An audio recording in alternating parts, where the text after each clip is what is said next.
What is up, YouTube? What is up?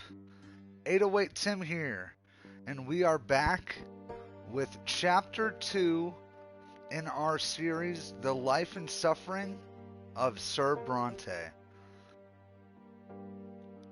We learned in the first one that it was a pretty brutal start, like as far as just our boy I think it's Henry, yes, Sir. It's Sir Andrew Brante. Our come up has been very brutal, just extremely, like, there's a lot of violence, like, our parents are pretty bad to us, but, let's get right into Chapter 2. Chapter 2, Adolescence. And we are officially 8 years old. We have gone through our childhood. We have a total of 5 chapters. But we are now going to go through our adolescent years into our youth. So let's get started. You've lived in this world for 8 years now. As you grow older, life grows more complex. The world of your childhood was limited to your house and family, but now that realm is expanding. It also includes your neighborhood, the nearby houses, the streets of the ancient city of Anazat.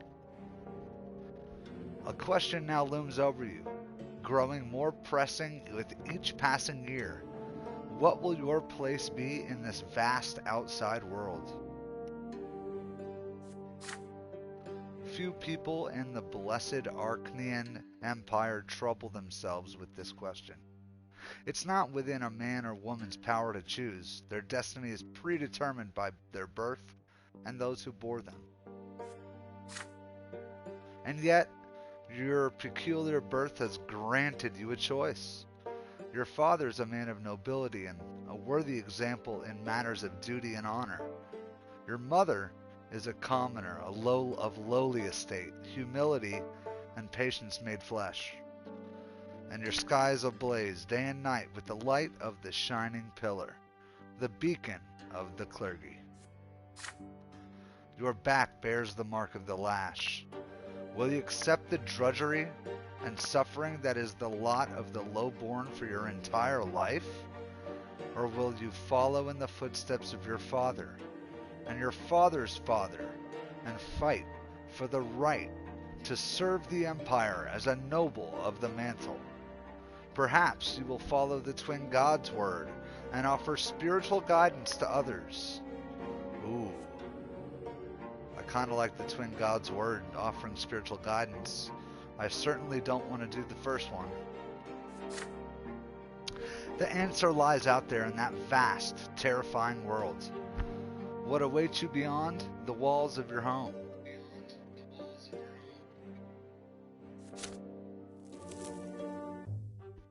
Chapter 2, Adolescence. Your world grows.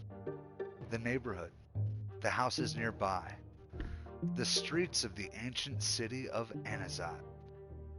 Will you accept the suffering that is the lot of your lowborn for your entire life, or will you follow your father and fight for the right to become a noble? Or is your path the spiritual one? What awaits you beyond the walls of your home? Do we have any options? Oh, events that can happen to the Brante family. Gloria's secret. You discover the secret society your sister Gloria has joined. Stefan's disgrace. You find out about your elder brother's forbidden love.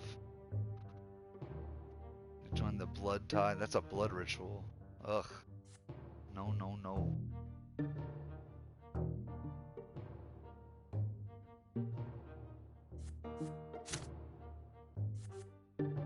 Okay.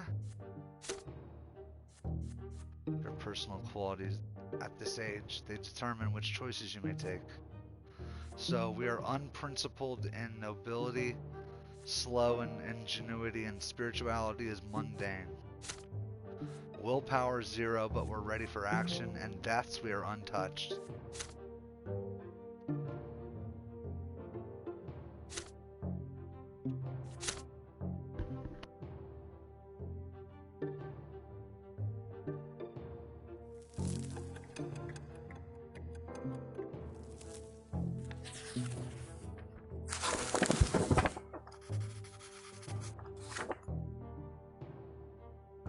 The boy down the street. The family expects more and more of you as you grow up. The teachers and tutors hired by your father keep you on your toes all the time. Your life these days is dedicated to studying for your future, for the future of the Brante family. Your younger brother, Nathan, keeps growing up too. He can hold a conversation now. You never refuse him when he comes to play, provided you have a bit of free time between your demanding lessons. It is a rainy day today. Father and mother have gone to a ball, and they left Nathan in your care. You lose track of time over the books in the sitting room, and Nathan goes off alone to splash in the creek. Soon, you hear his voice begging you to come outside. He's on the porch sobbing, all covered in dirt. You walk up to him as he continues to bawl. It, it's all that kid. He, he pushed me into the ditch and he called me names. He said I was a fancy pants fool. I said I'll call my brother. He's still there. You have to go punish him, Andrew. Nathan points at a lopsided wooden house further down the street where the poorer artisans live. You see two boys lingering there on the porch. They are clearly both commoners, but far from poor. One of them is almost as tall as Nathan, and he frowns in a funny way, just like him. The others look older. The other looks older, almost your age, but he is more broad-shouldered and taller. His name is Tomas. You've heard it before. There, Andrew, that's him. Nathan points at the younger boy and hides behind your back. Tomas grins and rolls up his sleeves to reveal strong forearms. He must have been helping his father with manual labor for quite some time. Listen up, rich boys. We don't give a damn about you or your friendship. We don't let nobody call our home a stinking rat hole. Your little brother earned his ditch dive. Maybe next time he'll dress normal and stop picking fights with people who can throw him in the mud, says Tomas. Your hands clench into fists before you react. Nathan called them names first. No wonder they did the same. That's how it goes. But pushing your brother into a ditch is too much. Tomas stands tall and confident. He sees no threat in you. You are about to get ready for a fight when you feel a tug on your sleeve. You turn your head to see Nathan, the one who started the whole mess. So we have three options. We can come at Tomas and give him a beating.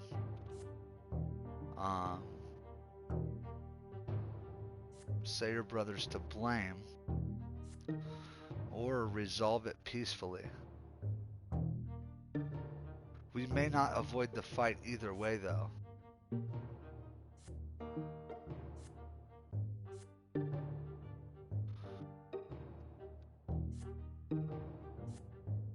I say,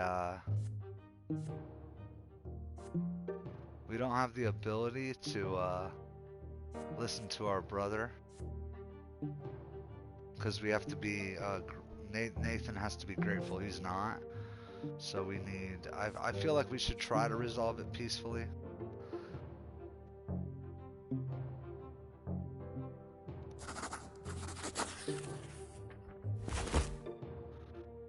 This quarrel can be resolved peacefully. You turn to Tomas and offer to solve the problem like adults. His brother will apologize to Nathan, and Nathan will apologize to him in return.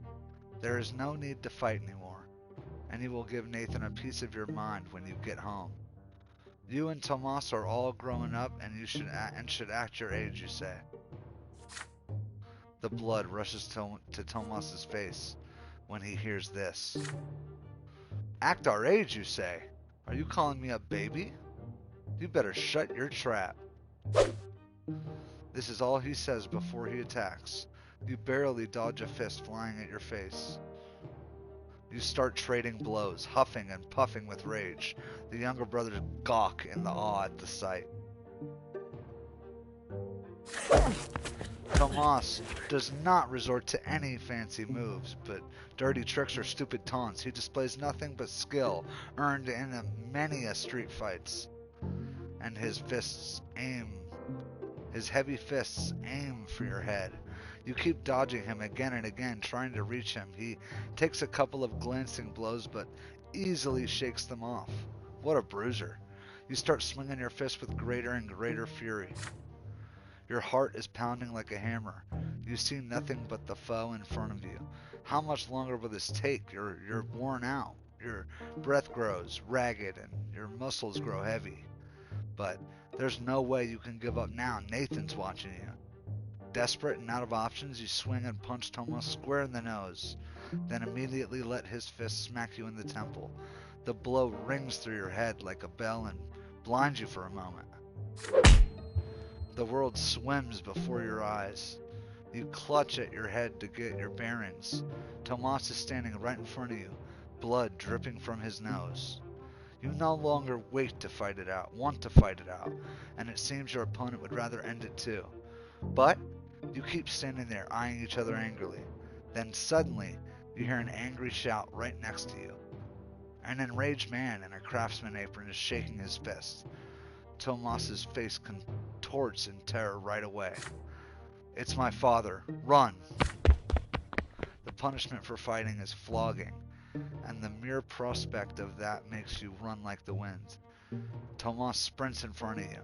You dash across the rotten wood planks of the back alley, up and over a lopsided fence, across a giant puddle in one leap, and then forward into the tall grass.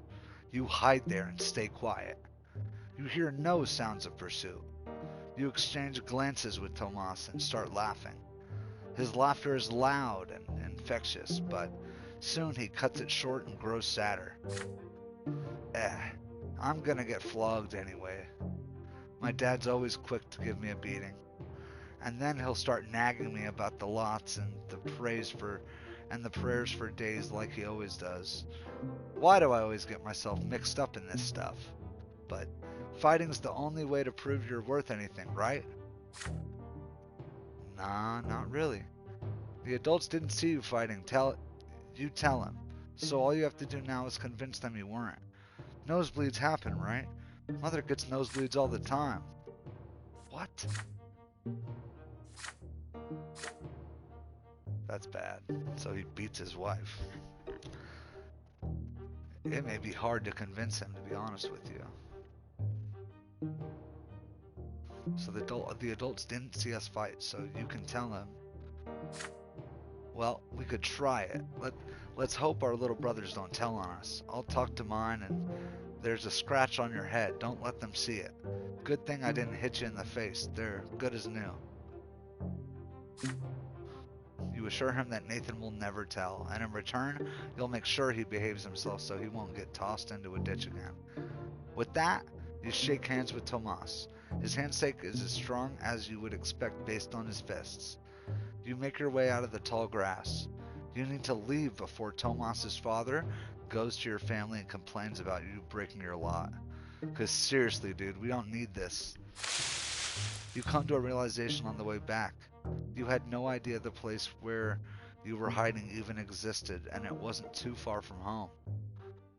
Tomas smiles in excitement when he hears this.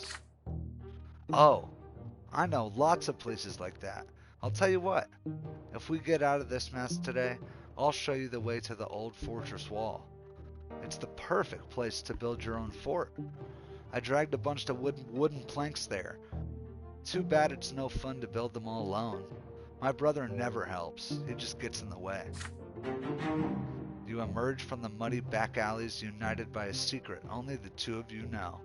It seems you've made a friend today. Damn, okay. Fight it out, now we're bros. Sounds normal. Our spirituality went up.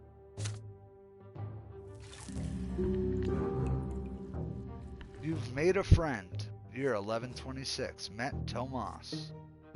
I think this is our first friend.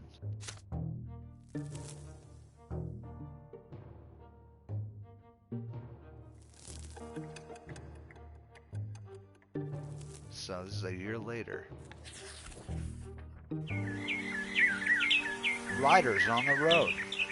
It is a blistering hot day, even for the sun-parched land of Magra. As soon as you are done with your studies, you dash outdoors and out of the stuffy room. You and Tomas roll up your shirt sleeves, but it barely helps. You would gladly... Wait.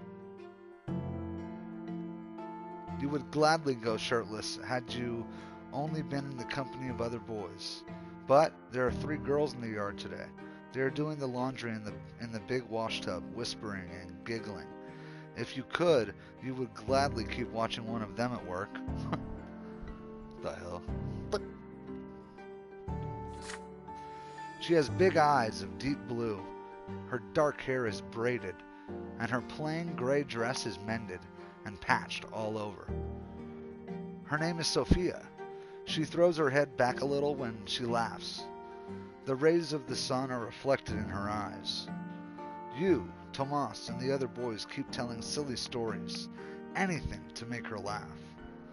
Sounds like that young kid love. You sure love telling tall tales, Andrew.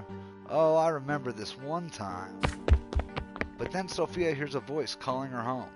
She nods to you and runs across the street smiling.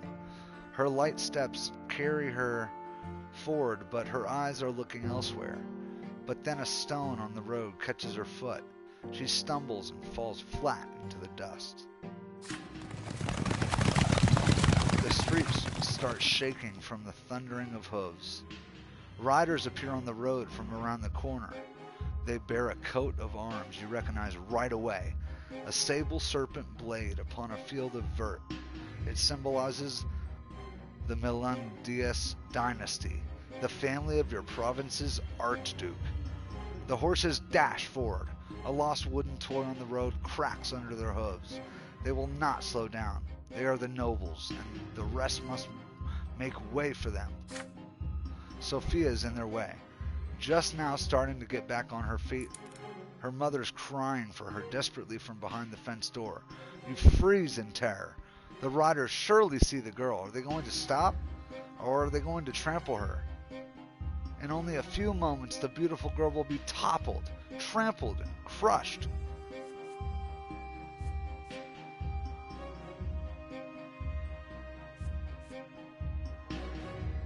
Hell no, we're not gonna let her die. We gotta shield her. We may get hurt. Wait.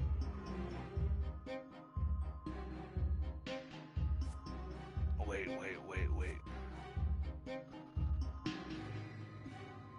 Okay, this is bad, bro.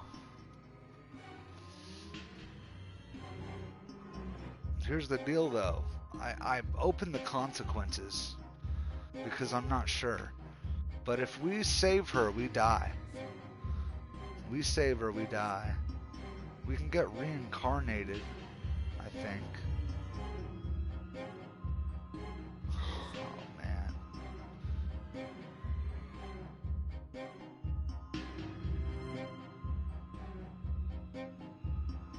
Oh, man. I don't know what to do, bro. I don't want to fucking kill her. It says Sophia relations +1. Death +1.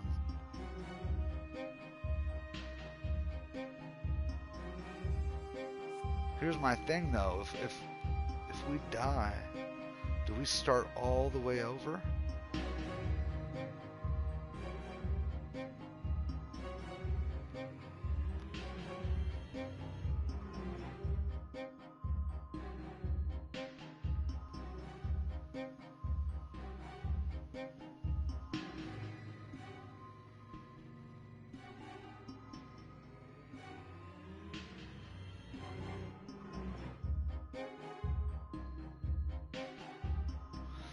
Okay, we're good.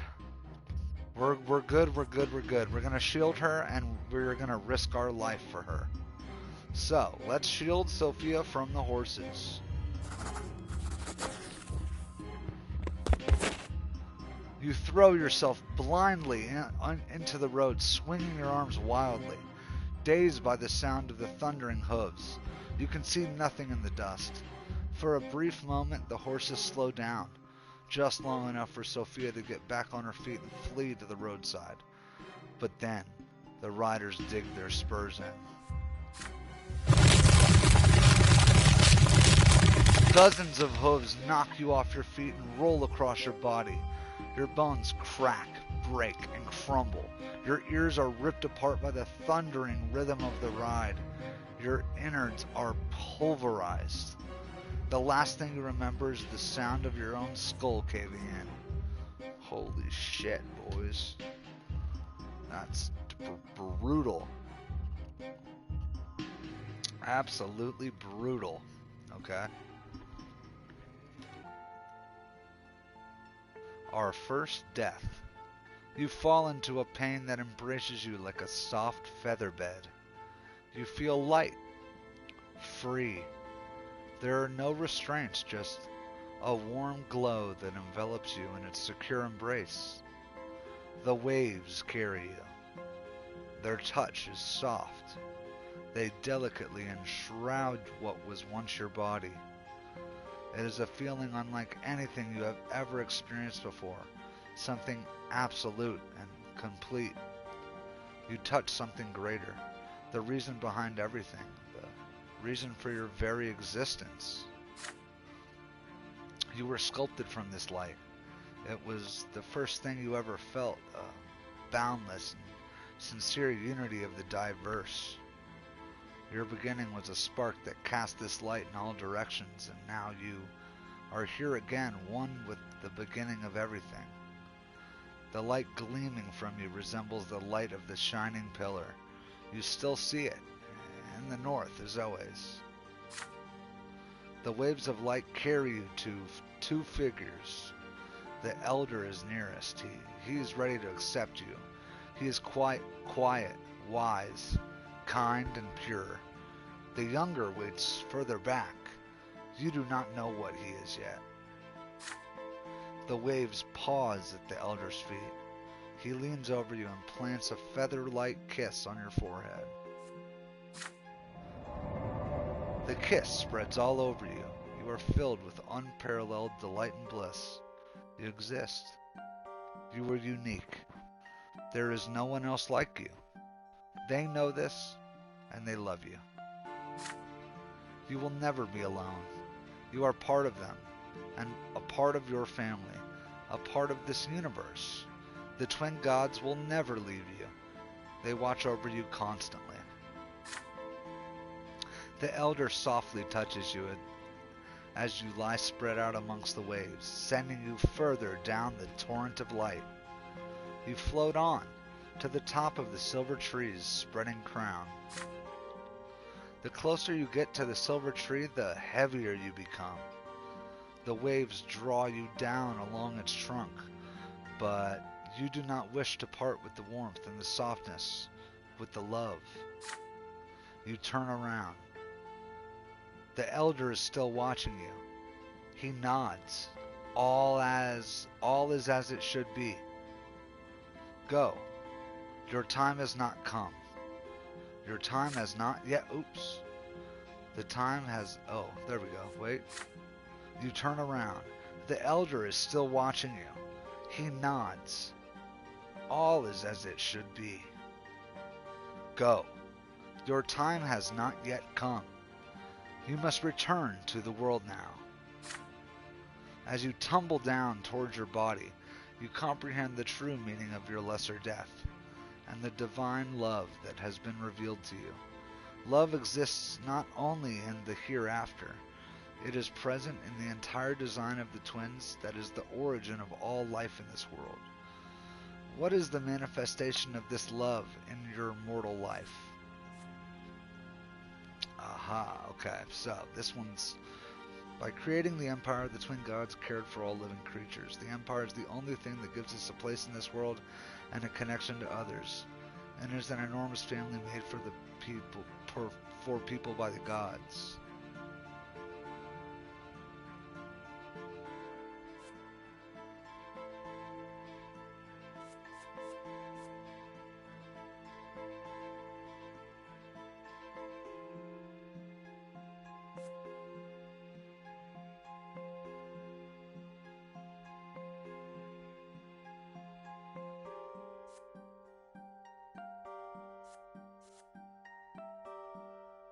So the manifestation of the love is loving yourself.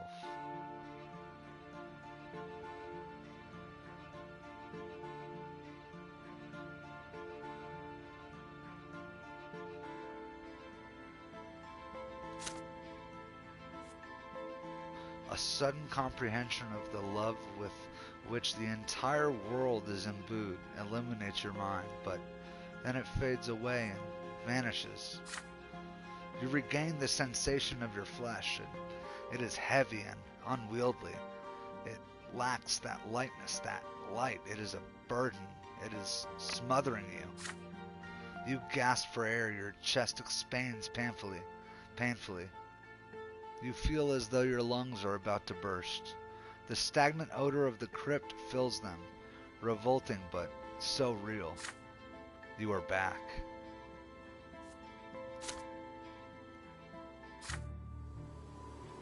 Then you can feel again. You sense your body, head, arms, and legs. The light fades around you, obedient before a will that is stronger than you. You return to the world. Such is the law of the twins. You will return to the world until the time of your true death. And in this world you will have a body with which to feel pain and suffering and pleasure. You smell a sickly, moist odor. You open your eyes and see the figures of mother and father in the gloom of the family crypt, speaking to each other quietly. They stop as soon as they hear you gasp. Mother runs to you and locks you in an embrace as father wraps you in his cloak. Neither of them says a word as they lead you out to the surface and back home.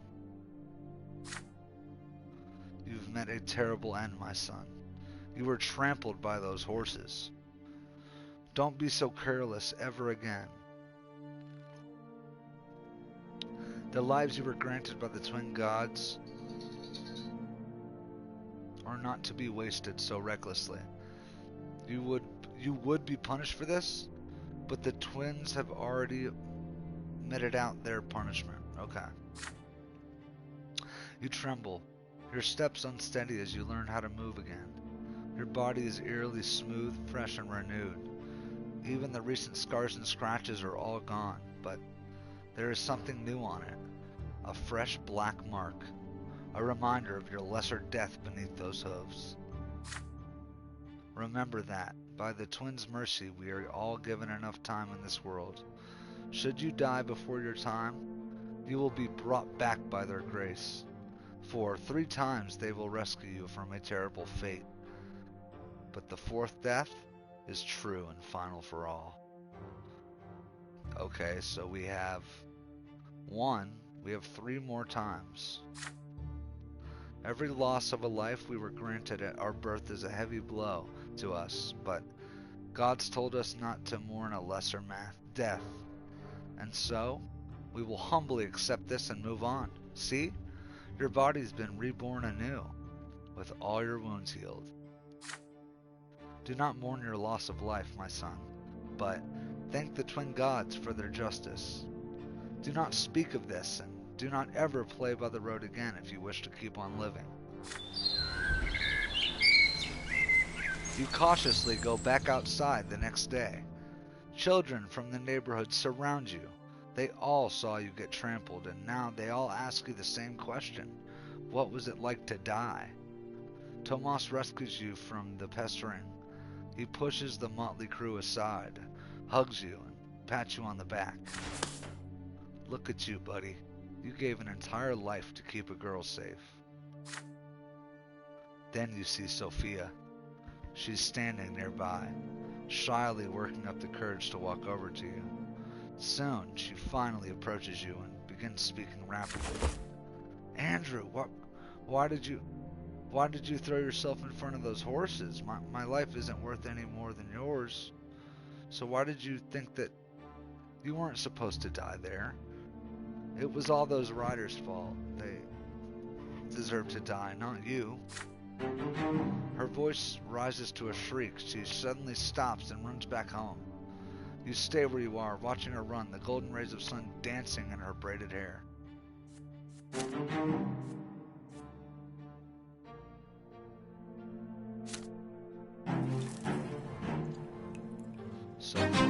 Sophia saved. You saved the local girl named Sophia from a lesser death.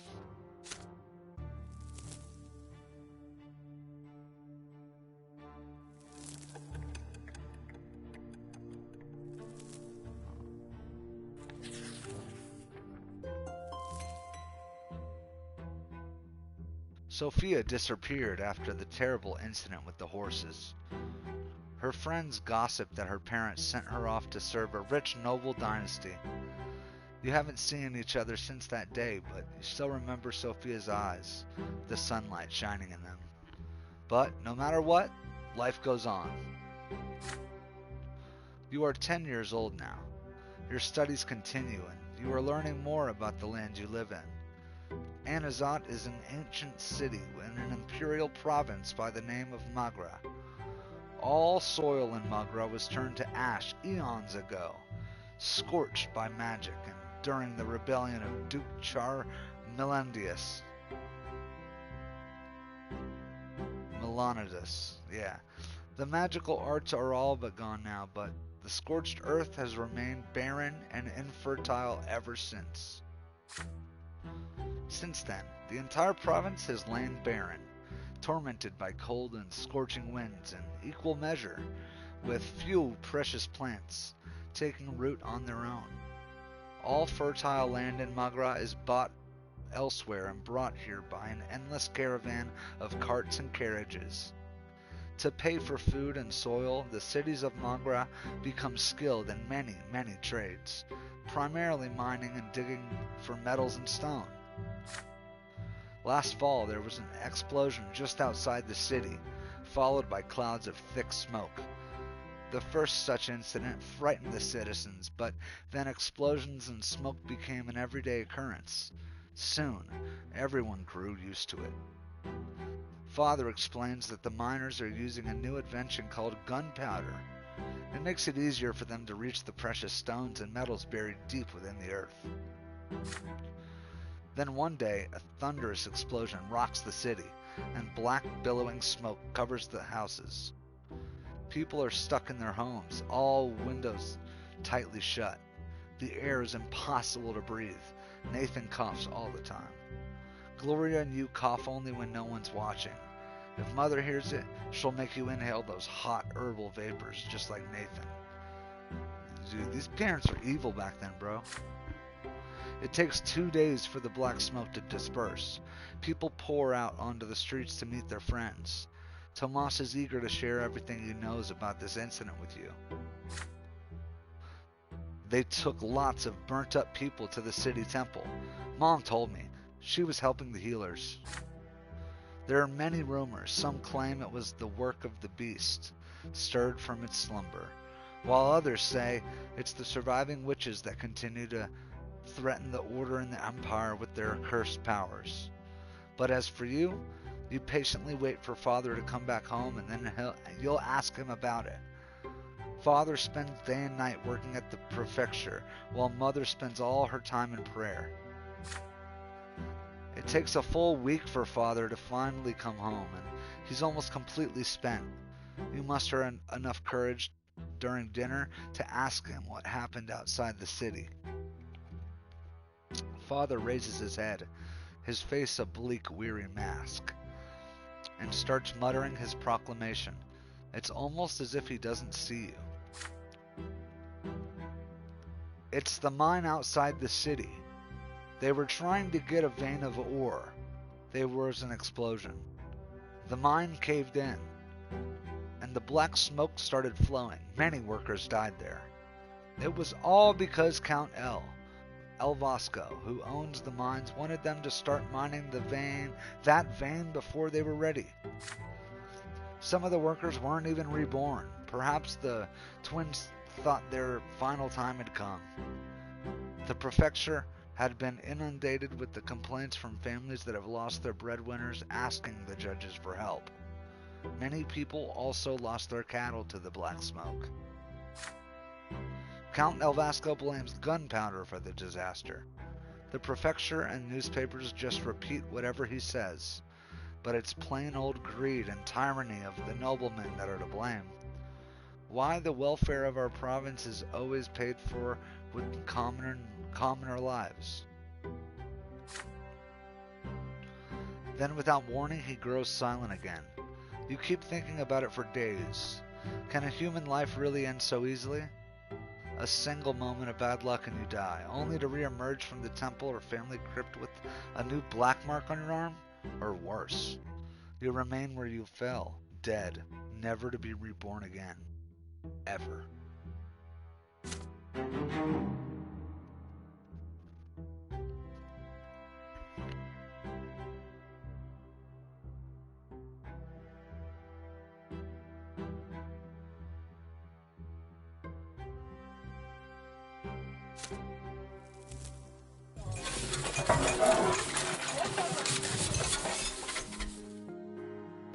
During lunch, Father tells you to stay home in the evening and prepare to meet some important guests.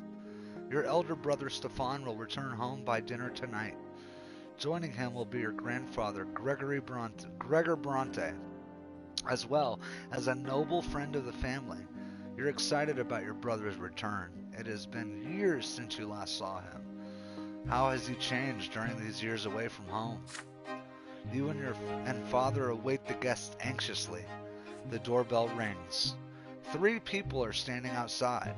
Grandfather is the first to come in. Naturally, he has not changed a bit since his last visit, still eyeing the house with contempt, looking for any reason to demean it.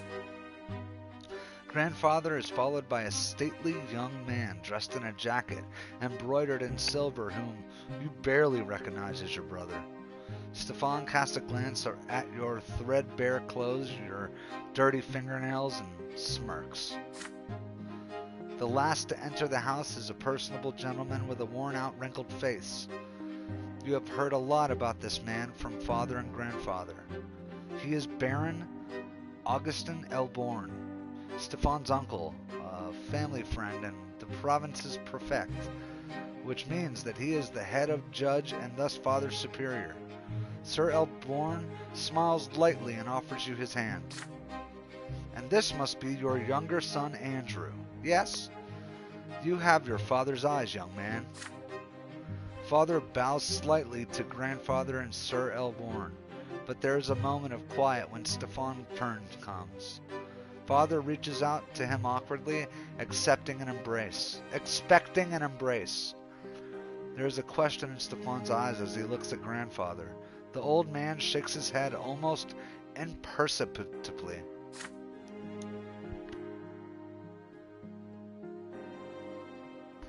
We noblemen oughtn't put out our emotions on public display. Father, not even after a lengthy separation. There is no embrace. Instead, Stefan nods to Father's curtly. He responds in kind, his face devoid of emotion. What the hell? After the greeting, you proceed to the sitting room. Elborn is first to enter. He kisses Mother's hand, and Gloria's too, and tussles Nathan's hair after seeing him hiding by the table. Grandfather acknowledges them with a glum nod. Greetings, Lydia Brante. I remember you were kind to me when I was but a child, and you must be Nathan. You could barely walk when I saw you last. Your elder brother ignores Gloria completely. Not even a greeting. You proceed to the dining room in a dignified manner and take your seats. The dishes smell delicious, but they merely punctuate the overwhelming tension at the table. Elborn is only one with a friendly smile on his face. The dinner is splendid. Lydia, did you choose the dishes yourself? You have a truly refined palate. It warms my heart to know Stefan spent his early years with you. Womanly care always does a child good, no matter the estate. Your fork freezes in the air halfway to your mouth. You expect many things from a noble of the sword, but words of praise for a low-born woman are not one of them. You cast a glance at grandfather. He looks like he's about to choke on those words. It would do my grandson more good to stay at boarding school amongst his equals. Please, Gregor, parenting is no less important. Nothing can replace a mother's love. I cannot deny it.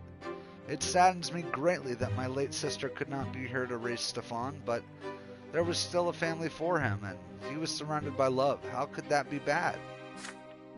And besides, his father was by his side all the while, and father's example is always the best. After all, Robert earned the grudge's rank the same way you did. Your grandson will surely follow in your footsteps, and who knows, perhaps even the younger men of Brante family will contribute to the... Your clumsy, low-born cretin. You clumsy, low-born cretin. Everybody's startled by this sudden outburst. Grandfather's face turns red. He's glaring at a young lady servant holding a pitcher over a glass. Stefan is sitting right next to her, dabbing a napkin on a fresh stain on his jacket. Begone this instant! The lady servant runs away, leaving the pitcher on the small table by the door. After a quiet moment, Elborn smiles again. It appears the servants have left us, yet dinner is far from over. Worry not, uncle. There are enough commoners at this table to keep us served with food and drink. What the hell? Stefan glares at Gloria across the table. She's sitting right next to you. She shrinks down and hunches over under his gaze. Father furrows his brows. Mother covers her mouth with trembling hands. Grandfather sneers. Stefan's gaze does not move. The silence lasts far too long. Then she starts to rise from her chair. If the Brante gentleman so wish it.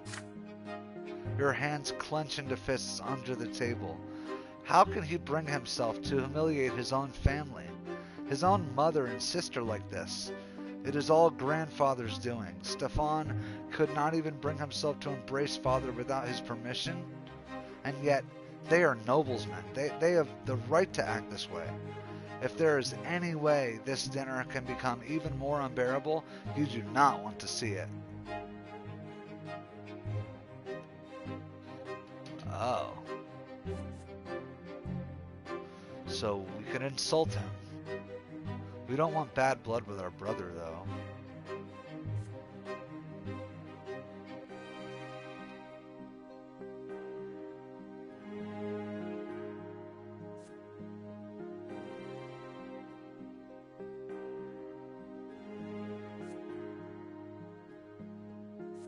Oh no, I like this. We'll help Gloria instead of worrying about all that bullshit. He can deal with the guilt of all that. You deliberate for a moment, then take the napkin off your lap and rise to join Gloria. A moment later, you hear the sound of another chair moving, and your mother joins you. Damn, that's awesome. The three of you now refill glasses, serve food, and clear away dirty dishes. Sir Elborn tries to make small talk with father, but in vain, so he focuses his attention on grandfather and Stefan. Grandfather is pleased to inform him of Stefan's achievements at the boarding school, especially his exemplary sword fighting skills.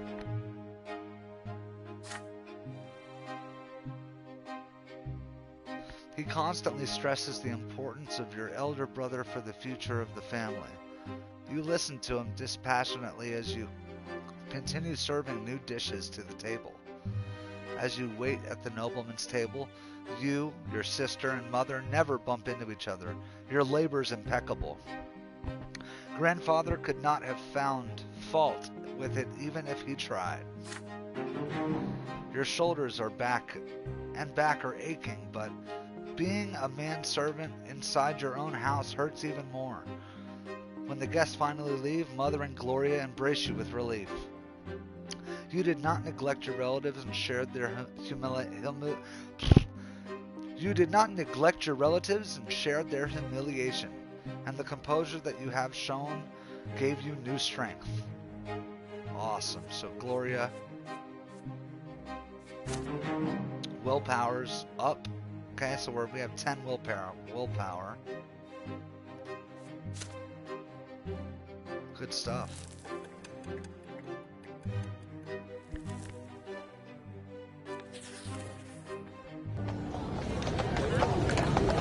Hot, dry wind sweeps through the city from the barren lands around it.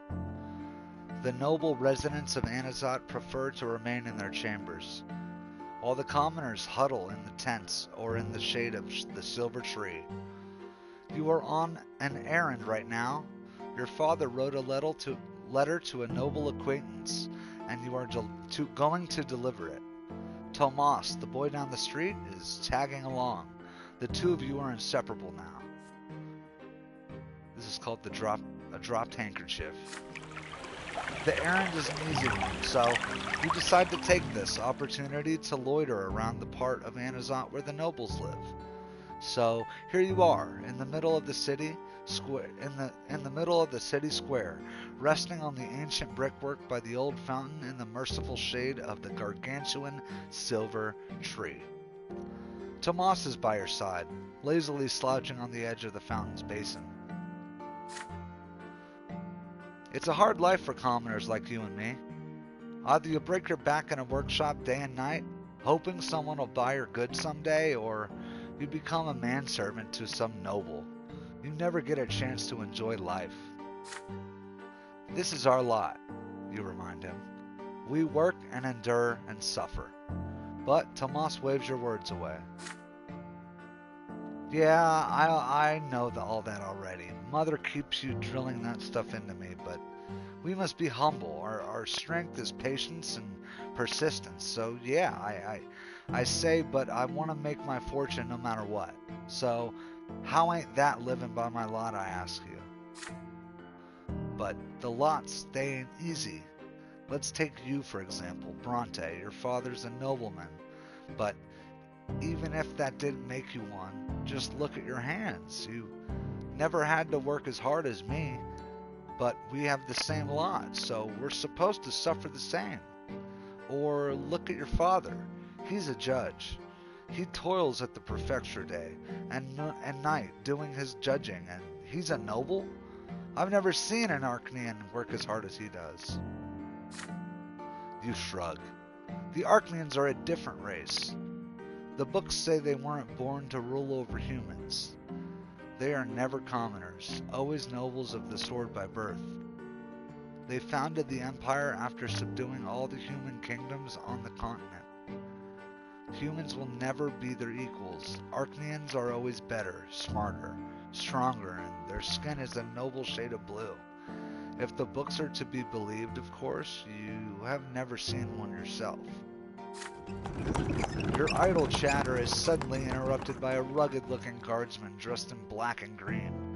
He chases you away from the fountain. Common rabble like you have no place here. You hear the clattering of hooves and wheels against the cobblestones and see flags bearing a coat of arms, a sable serpent on a field of vert, and it makes you squirm. It is the Archduke's coat of arms, the Milanidius dynasty. The carriage door opens, revealing a young lady in a luxurious dress. You cannot look away from her. Those dainty shoulders, suggested but not revealed by the cut of her dress, her black hair cascading over them, her stately, slim silhouette, her pouty lips and prim nose, and those eyes, dark like the night sky. The way she moves, fluidly, gracefully, and most incredible of all, her skin glows an azure blue. She is a masterpiece given life. She is an Archnean. Clear the way for me, Octavia Melanidis.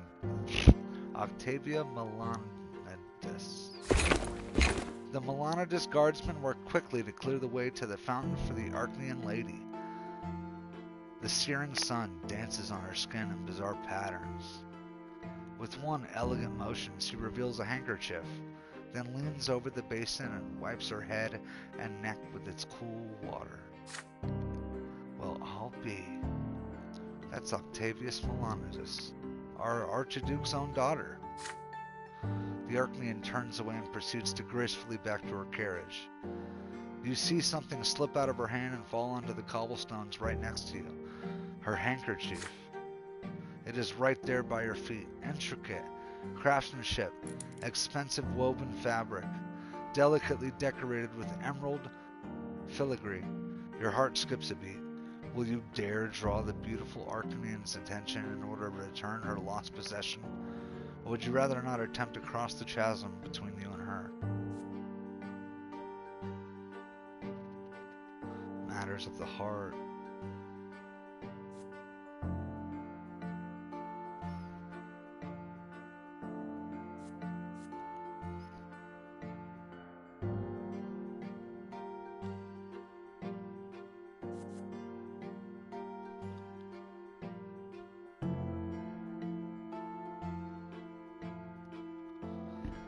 I don't know what we should do. This will unlock a new...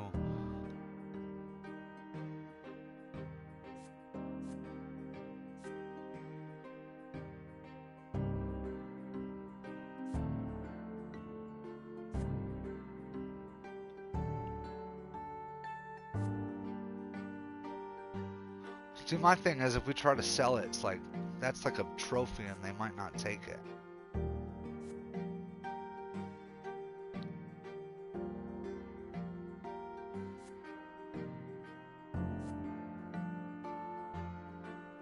Let's just keep the handkerchief. You carefully observe Lady Octavia as she leaves. Her delicate figure moves through the square like a walking dream. Her elegant hands gliding through the air, her hair flowing in the light breeze. Your eyes watch all of her. She returns to the carriage, leaning on a guardsman's shoulder as she gracefully climbs back inside. The soft handkerchief feels warm in your hand. You hold it carefully and hide it in your pocket. The carriage drives away, marked by the thudding rhythm of the hooves. Until that day, you associated with the Melanidis dynasty with nothing but indifferent cruelty, but now your breast pocket holds the proof of yet another quality they possess: beauty. So that really helped our willpower. Incredible.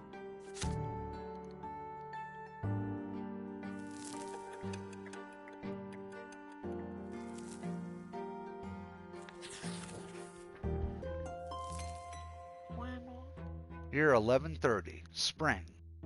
The Quorum Decree. 12 years old now. Oh wait, let me get some tea. 12 years old now. You overhear an important conversation. It is a spring night, and Mother has just sent everyone to bed. You walk past Father's study and hear voices coming from beyond the door. Grandfather's yelling and Father's replying quietly. The elder Brante men are fighting, arguing about the place of the commoners in the city. You sneak outside to avoid Mother's attention and hide next to the open window of the study. Perhaps they'll mention you too. That lowlife idiot had the gall to pay me a visit and beg me for some service. He had the insolence to ask me outright. He thought I was going to support his claim for the chairman's seat in the lesser quorum. How dare he? Father, please listen. Mayor Ingman may be a lowborn, but he carries a lot of clout in Magra. He owns 5 iron mines. A friend like him could be quite useful, so he should become the chairman of the lesser quorum. Oh, should he become the chairman of the lesser quorum? I don't give a damn who this Egmont is, Robert. What he is, however, is low-born. His lot is humility and obedience. The likes of him can never rule anything. They're nothing but a flock of sheep that need a firm, noble hand to guide them. I wasted so many years trying to quash that quorum decree, but that accursed Cornelius Tempest did everything in his power to make the Emperor sign that pathetic screed. And now even lowlives can wield power. True power, Robert. Just the right to discuss the size of Archduke's tax. Nothing more. That is only the beginning. What's next? Are they going to arm the lowlifes now? Make them into judges? If the Empire rejects the foundations and the lots, the entire edifice will crumble. Bah! Who am I telling this to? It is already crumbling, and you, my son, and whatever, and a harbinger of its destruction. Father, I'm begging you. I do not wish to marry a third time. Lydia is a good wife and a dutiful mother to my children. If you would only allow her to... I will allow them nothing. Neither Egmont nor that freeloading wench of yours. What will you want me to do next? Live by the laws of a lowborn? I can already see where this is going. I'd rather run my own sword through my gut than live in a country where nobles and lowlives share the same rights. Dude, this dude's crazy. My only dream is to see the name of Brante in the Blue Book. But that dream will never come true. They will never call me Venerable El Brante, and it's all because of this marriage of yours. My only hope now is to hear Stefan addressed in such a manner one day. Thank the twins I didn't let you ruin the boy. He's about to grow up a true nobleman. His children will bear the name El Brante. You have 2 more grandsons. Those spineless milksops from the common lot. Those spineless milksops from the common lot? They're incapable of anything. The best your middle son could do is sneak into the Imperial College and get ennobled by the mantle. Although I have grave doubts about even that. As far as the downtrodden Nathan, I hold out no hope for him whatsoever. You hear grandfather's heavy footsteps, the thudding of his cane, and the slamming of the door. It's time to sneak back home before you're discovered. Okay.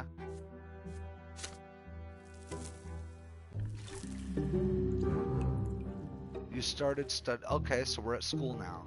You started studying at the school of Sir Tibor and began to master the sciences.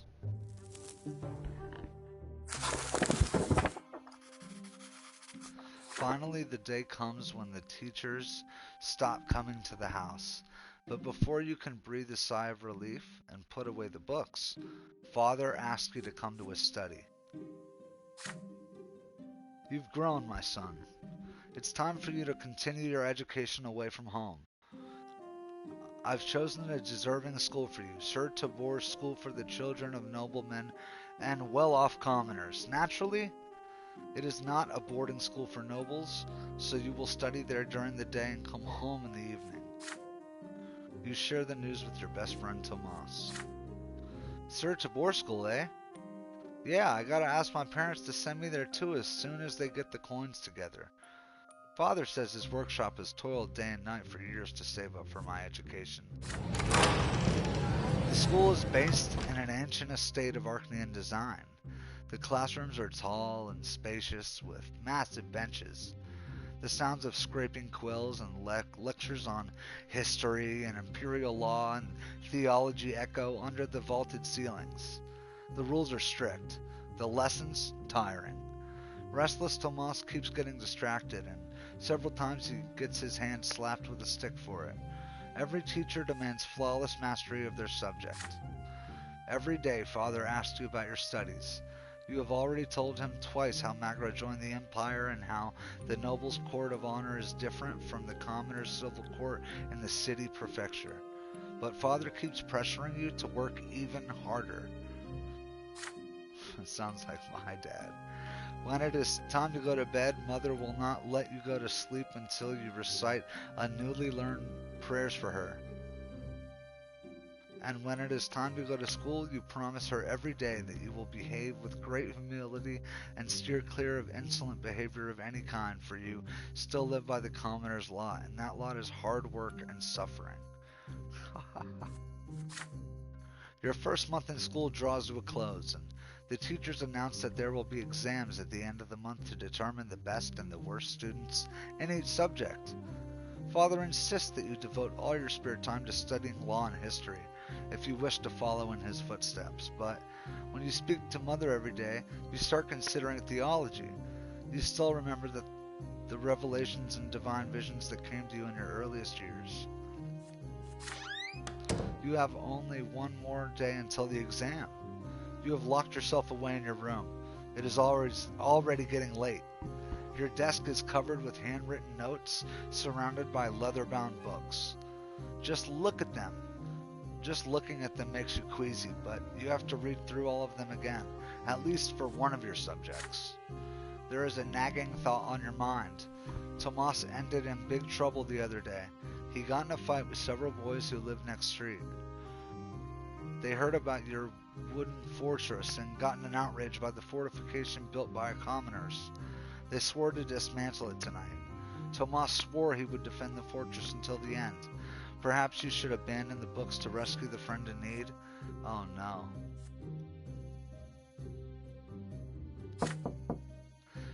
But then you hear your little brother Nathan knocking at the door.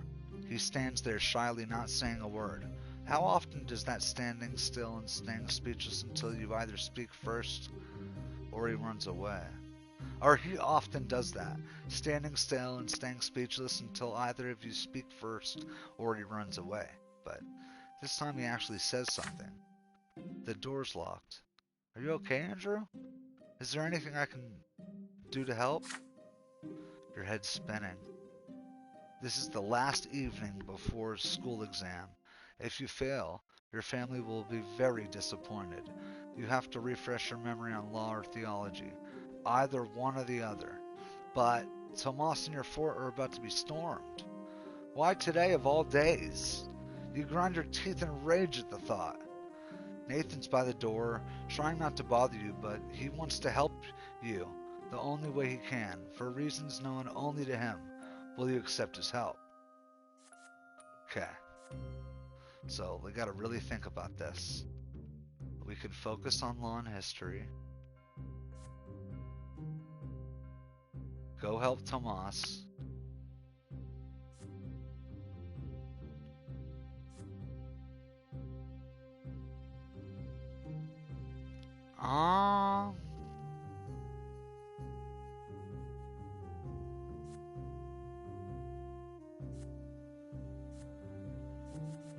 We can spend a moment with Nathan. We can still study.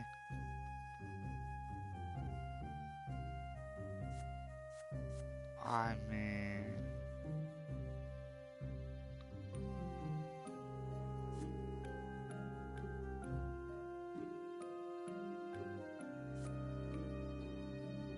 we don't need to save our fort. Like, it's gonna be okay.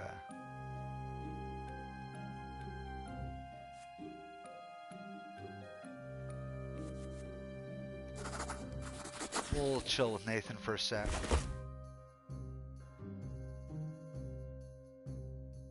You cannot help but pay attention to your brother's quiet, weak voice. You push the books away. Nathan runs to you and wraps his arms around your legs. What the fuck? They should just leave you alone. I don't want you to get sick. Warmth emanates from his hands.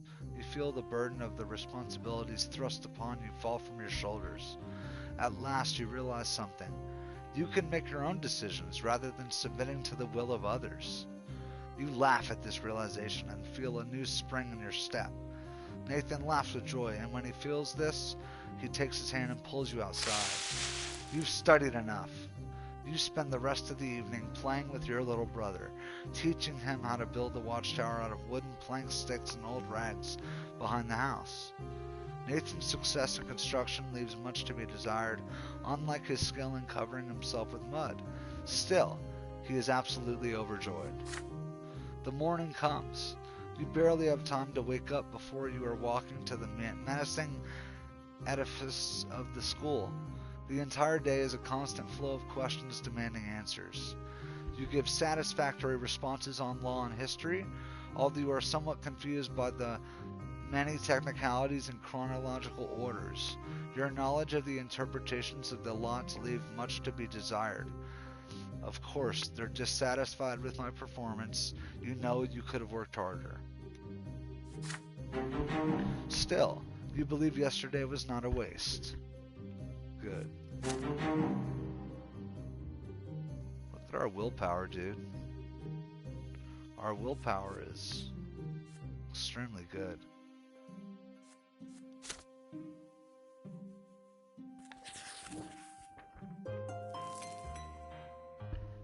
Your education continues. As you study imperial law, you come to realize that there is a certain hierarchy even within the noble estate. It seems your father's status is not quite equal to that of the more eminent human and Archnean gentry. You return home with this new information at your disposal. Father asks you about school after dinner, as he always does. And what is the difference between nobles of the mantle and those of the sword, Andrew? You already have an answer ready. The latter status is hereditary, meaning that it is passed down from father to son after the Archneans. Nobles of the sword are the most eminent humans in the empire. They own land and estates, they fill offices of the highest ranks, and the names of their bloodlines are preserved within the Great Blue Book. Nobility of the sword can only be granted by the overseer of the province or the emperor himself. And how are such eminent people addressed?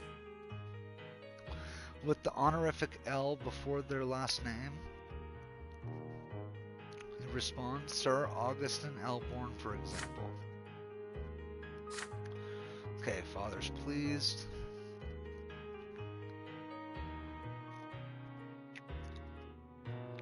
And what about the Archneans and their status? What have you learned about them? The Archneans stand above all human gentry. They are born to rule over humans, regardless of their titles. No L is required when addressing them. They need no honorifics, for the names of their ancient dynasties are known to all. Father nods somberly. Yes, we could never be their equals. Do whatever an Archnean tells you and never defy them ever. And what about grandfather and me? Where do we stand as nobles? That is easy. Father and grandfather are nobles of the mantle. This title cannot be inherited, but it can be earned by any commoner as a reward for great service to the empire in the legion or as a civil servant. Father suddenly goes quiet and looks you in the eye intently. Yes, and someday you will earn a noble title too, son. All in due time.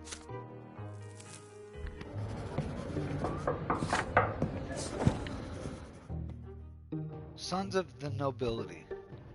Sir Tabor's school teaches children of all stripes. Nobles of the mantle and low-born parents can send their sons here, and every passing day the children of noblemen invent new ways to snub and bully the commoners. Most of the time the bully leading them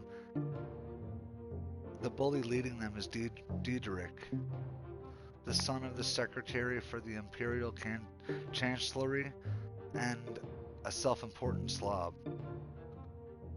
The sons of the noblemen never pick on you, however. They know that your father has been ennobled by the mantle. However, Diederik and his retinue soon choose Tomas as their favorite victim.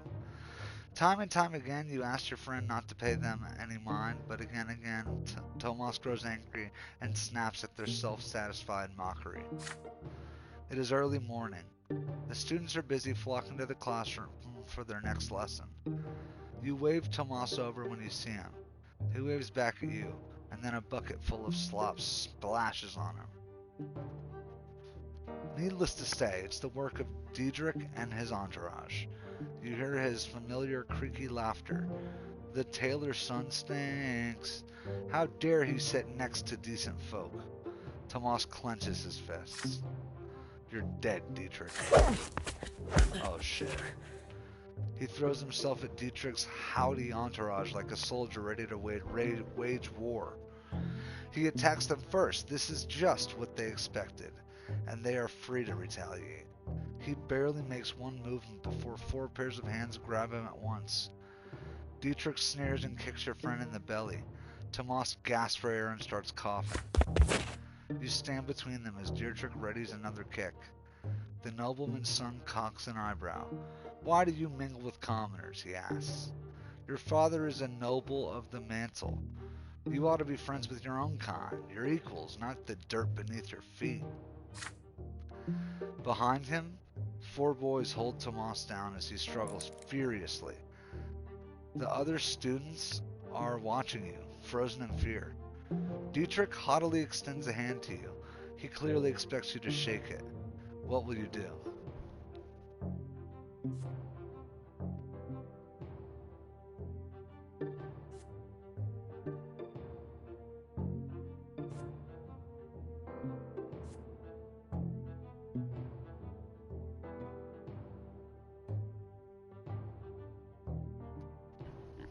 Damn, you could shake his hand.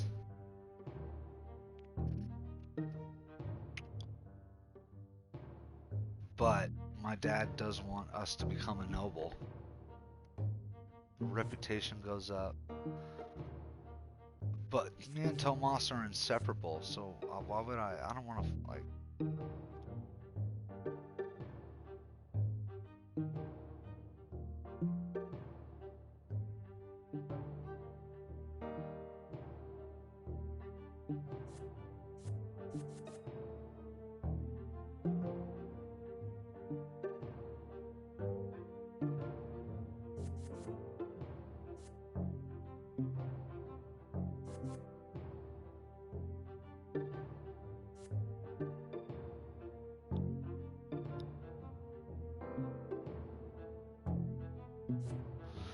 Like, if we shake his hand, he's gonna beat the shit out of, Tomas.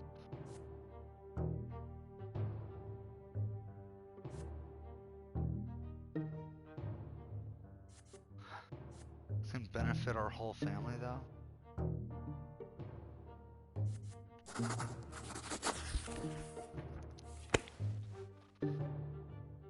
Dietrich, Tomas, and the entire school see you shake his hand. There is truth in what he said. You are both children of nobles. Being friends with your peers is good for the family and your father's standing. The secretary's son's hand is cold and moist. Tomas winces when he sees you shake the boy's hand. A satisfied smile appears on Dietrich's face. Now that he has finally gotten what he wanted, he signals his friends to let Tomas go. Oh, really? Tomas gets back on his feet, looks you straight in the eye, and shakes his head in disappointment. I didn't ask you about that, Andrew. Why you? Tomas avoids you for the rest of the day. When the lessons end, he quickly packs up and leaves without you. You spend the evening with Dietrich and his retinue. As it turns out, the children of noblemen aren't so bad when you get to know them. They are simply afraid for their status and eager to avoid being mixed up with the low-born boys. Not Dietrich himself, however. His stupidity and bravado are astonishing. He clearly became their leader through sheer audacity and overconfidence. However, you always remember exactly why you need his friendship. Several days pass, and then Dietrich invites you to his family house. You inform father of the invitation.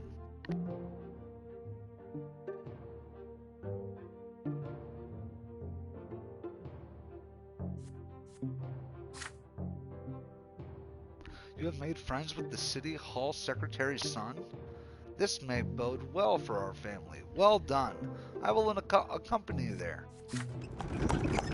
Both of you travel to the city hall district when the time comes. The secretary's house is larger and more luxuriously decorated than your family's. There is even a garden in front of it, planted in imported soil. Fancy. Dietrich pompously introduced you to his father, a balding, aloof-looking nobleman. The two fathers sip wine until the sun goes down. discussing Anazat affairs such as the Quorum Decree, the Lesser Quorums, the policies of Archduke Melanidas, and the new agenda set by Prefect Elborn. Father doesn't forget to mention that he's related to the Prefect.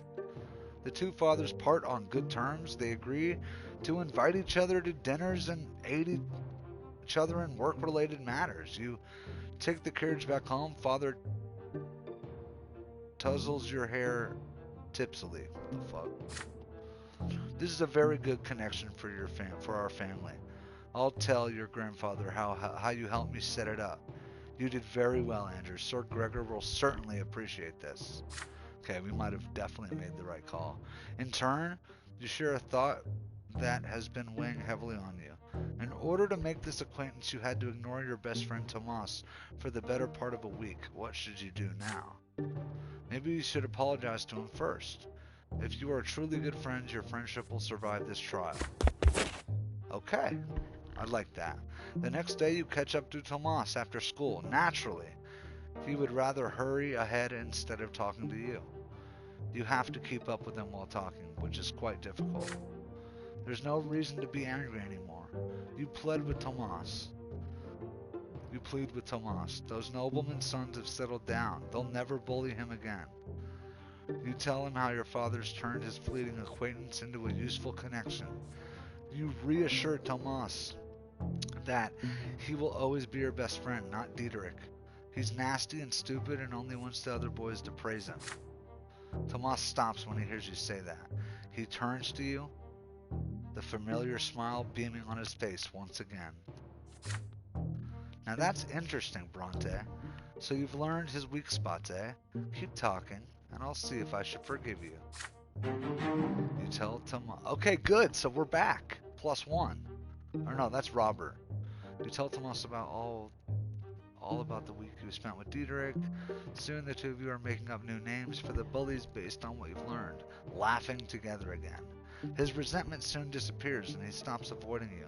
This has left a mark on your relationship, but you remain friends. We're in a modest position. Good.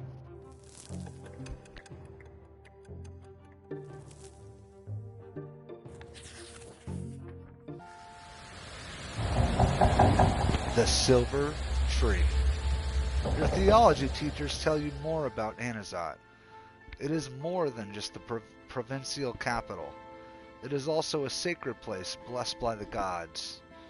It is where the twin gods' first disciples spilled their blood, and from that blood grew the sacred silver tree. Its enormous foliage hangs over the city. You see its branches in the sky every day, but you have never approached the trunk of the tree yourself. Today, you will be taking your first trip to the Silver Tree. Your class is visiting a service in the great temple by the tree's very roots. Thanks to your theology teacher, you and the other students will witness this landmark of the twins' advent up close. Everybody is excited. Soon, you and the other boys enter the slums surrounding the church district of Anazat. The roots are pulsating under your feet. They spread underground all throughout the area. Pathetic, cramped hovels and filthy streets surround the trunk of the tree. They are home to paupers, day laborers, and preachers. The people of the district bow humbly to you and point you towards the temple. They seem at peace despite the abject poverty in which they live. All who live directly beneath the tree are filled with its divine grace. Your teacher says, people come here to make peace with the world and their fate in it. Your class is unusually quiet. Everybody is listening to the rustling of the leaves and the underground beating of the roots. The sky above you is obscured by the tree's canopy. You find the temple of the twin gods right next to the tremendous trunk of the tree. It almost seems a part of it. There is a crowd there, pilgrims dressed in traveling clothes, paupers and beggars, common people of the city, and the occasional well-dressed noble. There are arguments among some people who are gathered in separate small groups. Many people are wandering around, staring upward at the tree's branches. The tree impresses you with its might and the calm emanating from it. You are filled with a desire to sit down and think of the world, to learn something about yourself, to touch the silver-white bark and hearken to those whispering leaves. You are distracted enough to fall back from the rest of your classmates. You notice a small path. It should take you right next to the trunk. A tall, red-haired woman walks out of the crowd of pilgrims. She's wearing a worn white robe. She's no longer young, but her face is youthful and covered in freckles. Her hands clutch a book. You have never seen this lady pilgrim before, yet she looks at you almost as if she recognizes a lifelong friend. She beckons to you and says her name, Mathilde, a preacher from Astinia. What she says next shakes you to your very core. It is commendable to see a young man so keen to learn the teachings of the twins, she says, yet you will never follow the light of truth within the walls of the temple. Inside you will find only the lies about the lots, the erring words of Prophet Asadius, sanctified by the passages of centuries. Yet anyone who sets out to read the accounts of the twins' own lives knows that they never so much as mention the lots. The red-haired preacher's words frighten you. They clash with everything you have heard from Mother, everything you have been taught at school.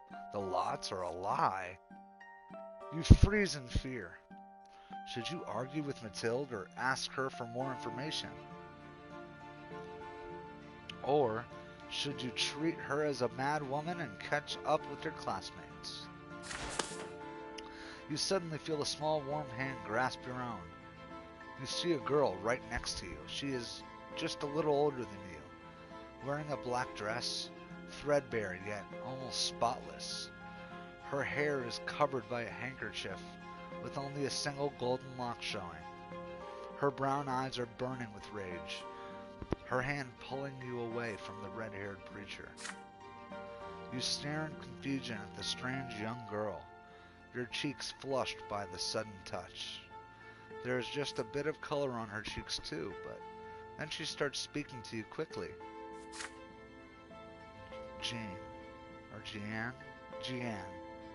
Don't listen to her. She's very dangerous. Come to the temple with me. Only there you will see the truth.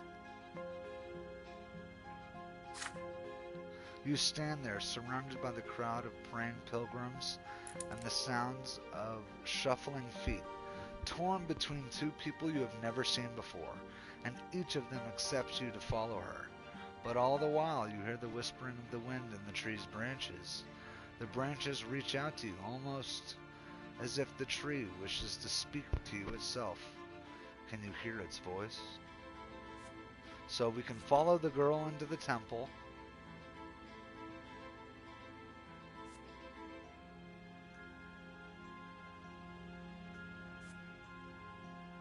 More willpower. Because yeah, like we've got two people. We got someone trying to take us to a temple.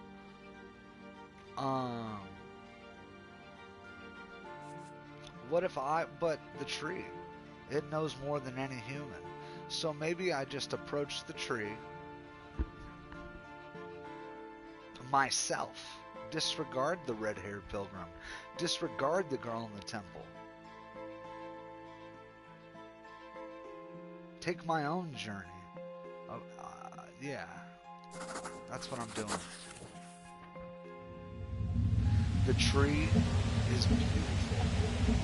The silver-white foliage stretches and spreads towards the sky. Held aloft by a trunk so thick it would be a challenge to walk around it. The leaves rustle and whisper peacefully in the wind. The tree, it seems to speak to you. You walk away from the odd-looking preacher and the young acolyte ignoring them as they call out to you. You walk around the temple and the crowd of people getting closer to the tree with every step. Then you extend a shaking hand and touch the bark. It is unusually warm. You can feel a pulse beneath the roots. The tree is alive.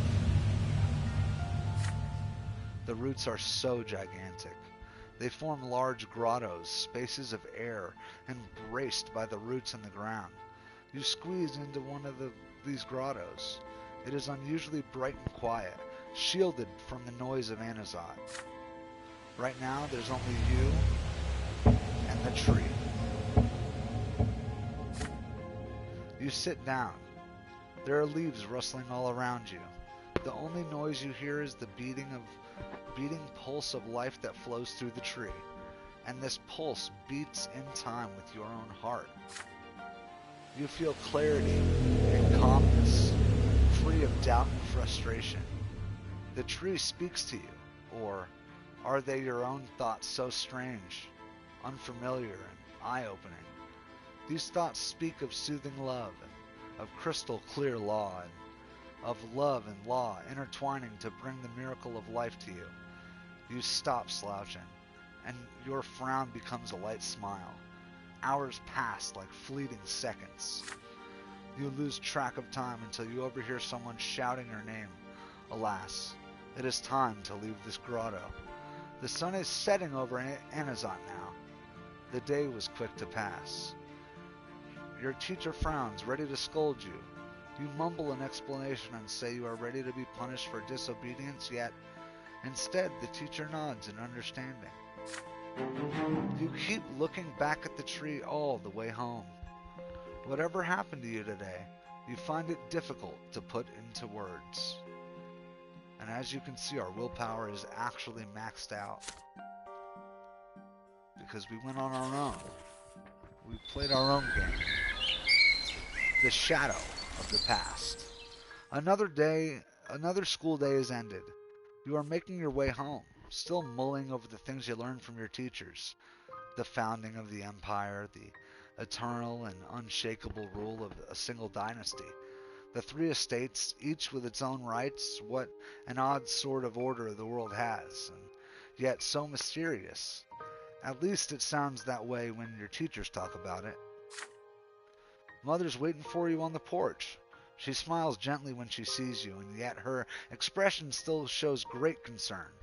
Father left on a trip to several distant Magarin towns a few days ago. Since then, Mother's been trying to tell you something, but she seems uncertain. Son, could you put your things away and come pray with me? You join Mother in a prayer to the twins. She prays with fervent sincerity, her head bowed low, reciting the words of obedience to them and their greater design in a barely audible whisper. You repeat after her, just as she has taught you ever since you were a little boy. When the prayer ends, Mother sighs and turns to you. Andrew, my son, you are 13 now. You'll be grown soon. It's time you learned about certain things. Things that are important to our family. Difficult things. It's about your father and me.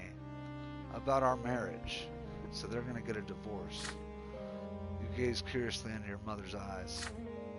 I'm sure you've wondered about this before, but your father's a nobleman of the mantles, so how could he marry a commoner with another man's child?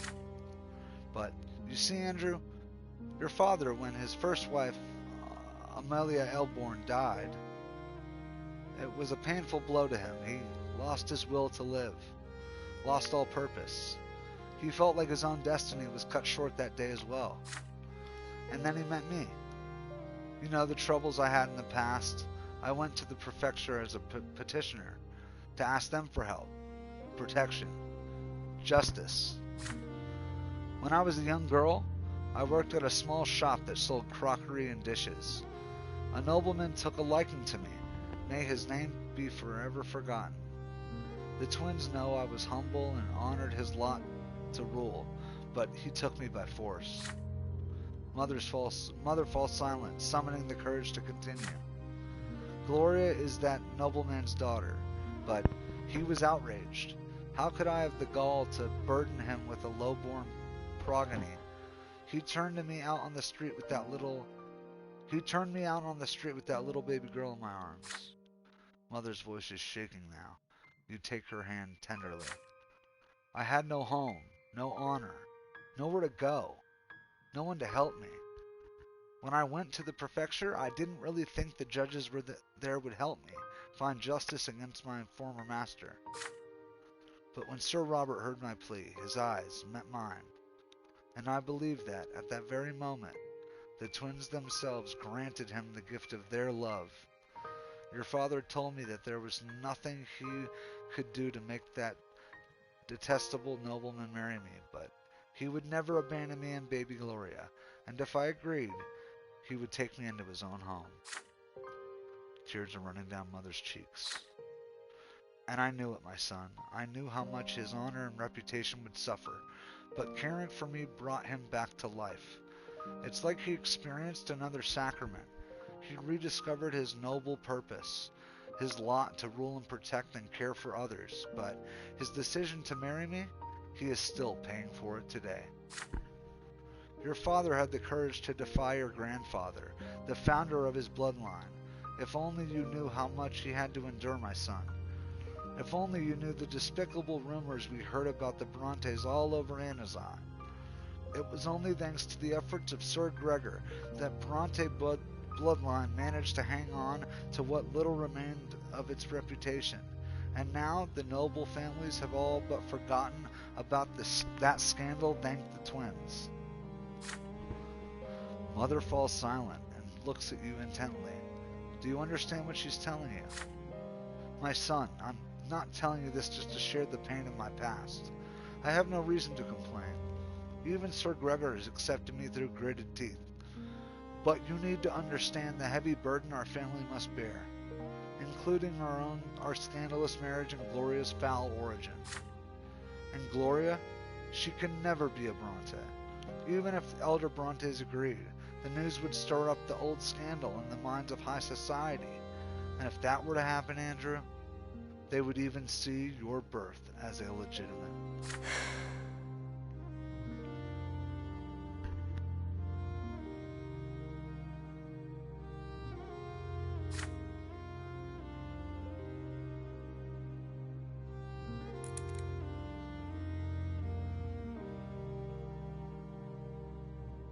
Gotta get water.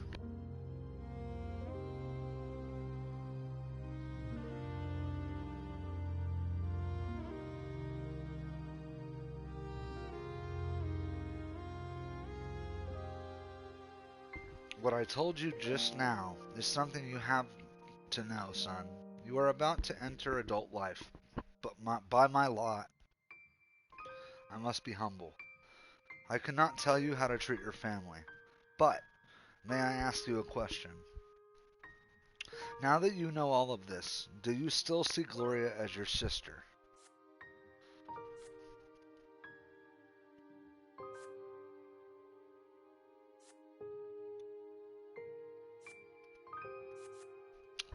No, of course, we've got to accept her as our sister. Of course. Filled with determination, you assure Mother that Gloria is and always will be your sister. You want Gloria to be a Brante too. You want her to be a part of your family. Who cares what the nobles of Anazat say? Mother beams with quiet joy when she hears this. Oh, Andrew, if you only knew how happy that would make me, to have our family united at last. However, the joy on her face quickly gives way to concern. But I already owed good Sir Robert a debt I can never repay. He's given my daughter so much. A home, an education, his care and advice. The Brante bloodline could suffer so much from Gloria's existence. We should all just learn to accept her status as it is. Just then, you hear Gloria carefully knock at the door of the mother's chambers. Mother! Andrew! I couldn't find you. You happily greet your sister. Yes, she is your sister. No old secrets could ever change that. Mother gives you and Gloria a kiss on the forehead and returns to her prayers. You and your sister walk downstairs together. Mother is alone by her bedside now, thanking the twins with a quiet prayer for the Brante family they have given her. You hope that they can hear her.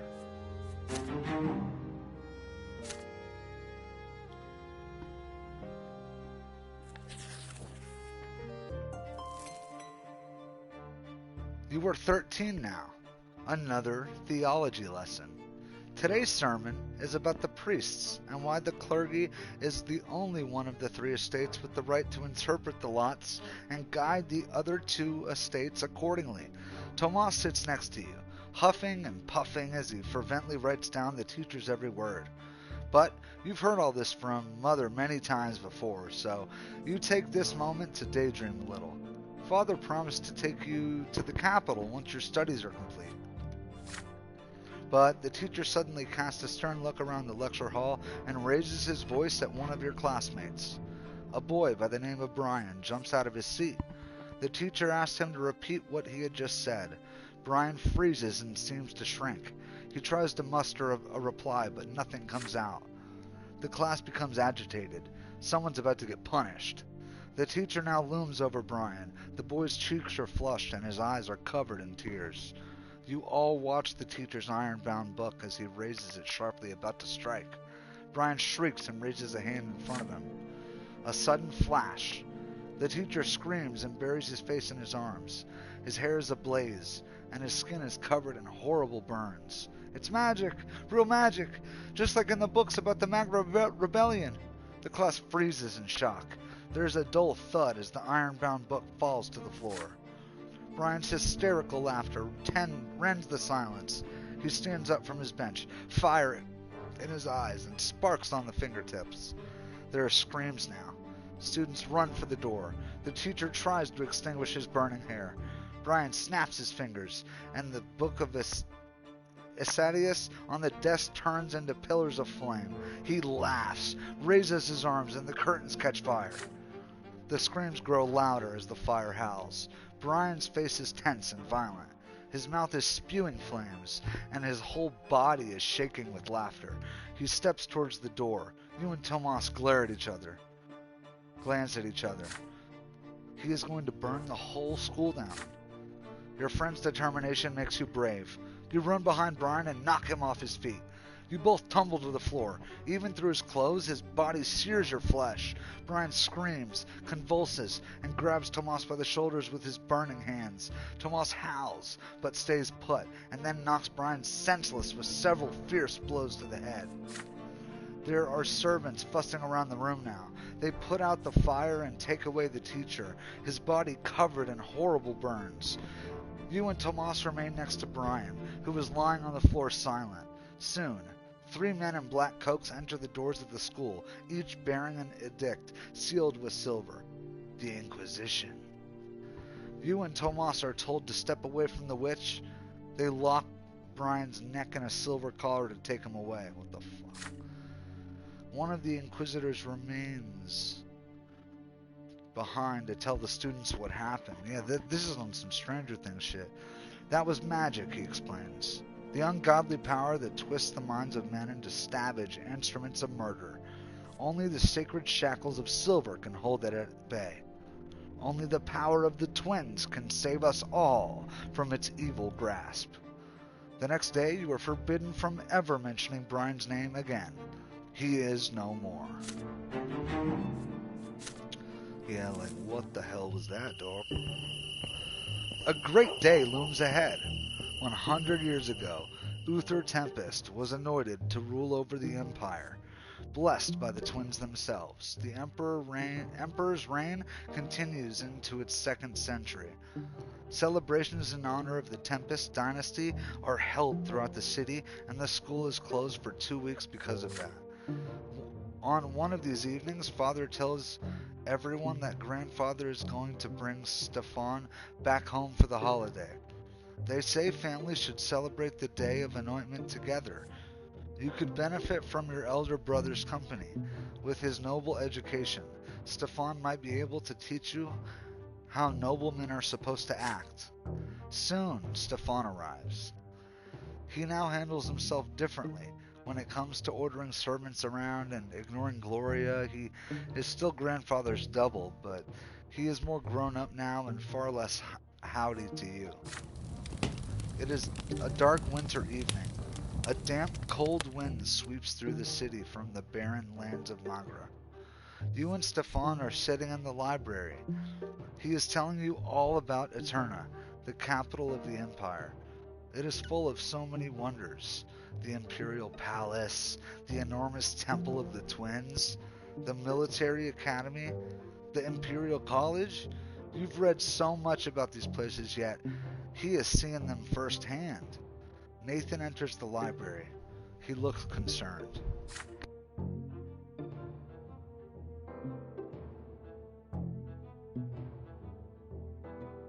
I can't find Gloria. I've looked everywhere. She's not in the attic, not in the sitting room, not in the kitchen. I heard she wanted to sneak off to the ruins of Shar Melanidist's palace. She could be lost in there. You and Stefan exchange looks. Charmel Adonis, the rebellious duke. The ruins of his palace are a dangerous place. Some children claimed his tainted magic still lingers there, which means you absolutely have to make your way there and back again to prove you are not afraid of the long-dead witch. Your brother tells you to wait. He leaves and soon returns with the sword in its sheath. Get ready, Andrew. We're going to rescue Gloria. She must have gone to the ruins in search of inspiration for another one of her little rhymes. The two of you instruct Nathan to tell your parents you've gone for a walk in the square. You and your elder brother head outside. You are confused by Stefan's action. He refuses to retreat Gloria like a human being, so why is he still so determined to rescue her? Stefan notices your expression. Are you wondering why I care about Gloria all of a sudden? I can't act in any other way, can I? The law of honor compels me to protect my family. Gloria will never be a Brante, but father still took her into our house. I must respect his seniority and defend Gloria like she is one of our own. You are a Brante too, noble or not, which means it is your duty to aid me. The ruins of Char Melanidist's palace span an entire district. The palace was abandoned centuries ago, and its remnants are overgrown with thick underbrush. The ruined palace is empty, nothing but cold wind blowing over crumbling brickwork. Even the worst scum of the land steer clear of this place. You make your way through the ruins until you spot scattered sheets of paper covered in writing. Your sister's writing. You hear loud laughter coming from behind a dilapidated stone wall nearby. You pull yourself up to peer over it. Gloria is lying on the ground, face down, twitching and sobbing. A gaggle of drunk young thugs surround her, cackling and swinging their arms about. What the fuck? You hear their shouts. Look at the lass, sitting here, rhyming words together. She thinks she's all noble, but don't you worry, you low-born tart. We're gonna teach you your place. One of the louts spits at Gloria as she lies there. Get away from her this instant, you bastards, or I'll spill your guts. They respond with mocking laughter. Stefan draws his sword. The street thugs recoil in fear, but they soon notice that he is only one-armed man against many. They start reaching out for sticks and stones. Stay by my side, don't let them flank me.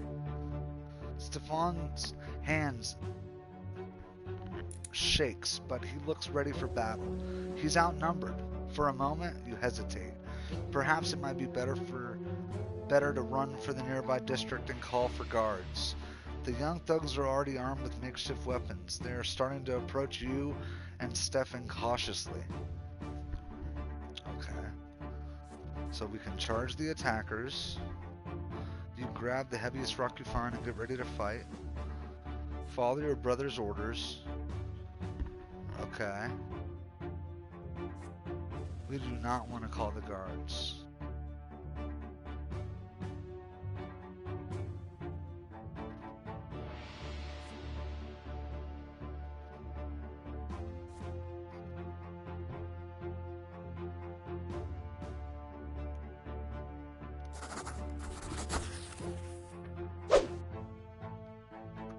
Stefan's firm voice fills you with confidence. You follow your noble brother's orders. It takes a moment to grab a stick, and then you are at Stefan's back, angrily swinging at the louts as they try to bring him down. One of the louts lunges at your brother with a stone, but you hit him with the stick, and he falls down right at Stefan's feet. His sword flashes. The blade sinks deep into the young man's stomach. He wheezes. Blood starts pouring onto the ground. The thugs freeze. Stefan pulls the sword out, his face an inscrutable mask, and returns to his fighting stance. You are stunned to see Stefan take another man's life so easily and effortlessly, like picking his own teeth. The thugs look like they're about to flee. There is rage and confusion on their faces. They never expected the young nobleman to use that sword. Stefan just scoffs at them. Low-born scum, that's all you are. This is the only language you understand. Good job, brother. Gloria, get up, we're going home. He turns to glance at your sister, giving the enraged thugs just enough time to rush you. You get separated from Stefan. Your back is against the wall now. They hit you hard, in the stomach and then the face and then the side of the head. Then your mind slips away. When the darkness disperses, you find yourself lying in bed. Stefan is in the armchair next to you reading a book. He's alive, with his left arm in a sling and a black eye, but still alive. Your head's spinning and you feel nauseous, but you try your best to sit up. Stefan looks up from the book. Don't try to get up. You lost a lot of blood. I suppose that was a few thugs too many for a single warrior, even with good backup. I'm impressed. We fought like an army. The noble orders, the commoner obeys, all according to our lots. We defended the family's honor together. You know, brother, the nobleman's lot is also a great burden that few are able to bear. It takes courage not to fight everything you see, but to do your duty. Each and every decision a nobleman makes becomes a part of his family's legacy, flowing in the blood tide forever. I think about it often. A noble mustn't act weak. A noble mustn't suffer like people of the low-born lot. A noble must rule over them wisely. A noble must ensure that they have work to do. It's not merely your own lot that you have to look after. You have to ensure that 1,000 others can live by their lot as well. And there are so many more matters to take care of. Honor, dignity, tradition. It's tough, but it's what it takes to be a nobleman. Do you understand what I'm talking about? There is approval in your brother's eyes, for the first time in a long while. It was a pleasure to fight side by side, brother.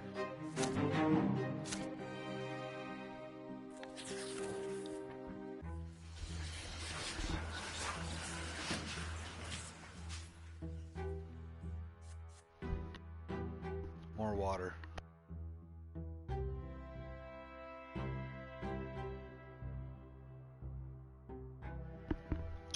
Before long, the entire city hears how a gang of low-born thugs assaulted Stefan Brante. Grandfather ensures that the brash young men are found. Some of them are taken into custody as soon as lesser death releases them. Grandfather seeks vengeance on those who hurt his grandson. Prefect Elborn, a friend of your family, promises to personally oversee the trial and ensure that justice is served. Stefan and Grandfather decide to stay in Anazai until the trial ends. Grandfather demands true death for every single assailant. You ask Father to explain something. How can a legal court sentence criminals to true death? How can worldly judgment overrule the twins' law? Your words are true, my son. Their law is second to none, yet the twin gods also made the empire in all its ways, so the court of the law exists to execute the laws of heaven here in the world. Should the court of law sentence a person to death, the law high above will always enforce it, and so every execution brings true death. The commoners who assaulted Stefan, a born nobleman, have committed a grave offense. There is no doubt about that. And yet, according to the Emperor's decree, even commoners have the right to defend themselves when they are about to face true death. This means that all of us will have to appear at the trial and testify before the court. Evening comes. Gloria visits your room. She looks crestfallen and her fingers keep reaching for her long hair. You put away your school books and ask what is bothering her. The trial's tomorrow. I thought I was going to appear there too, as an eyewitness. After all, this whole mess started because of me, but Sir Robert isn't even going to mention that I was there. Can you imagine? He says it would ruin the case. Why am I always in the way? Nobody ever mentions me. Nobody has to listen to me. It's like I don't even exist. And I thought Stefan standing up for me finally meant something. Maybe I will become part of the family. But no, everything is back to usual now. Gloria tries her best to hold back tears. You do your best to comfort her. Father just needs to keep the family out of the trouble.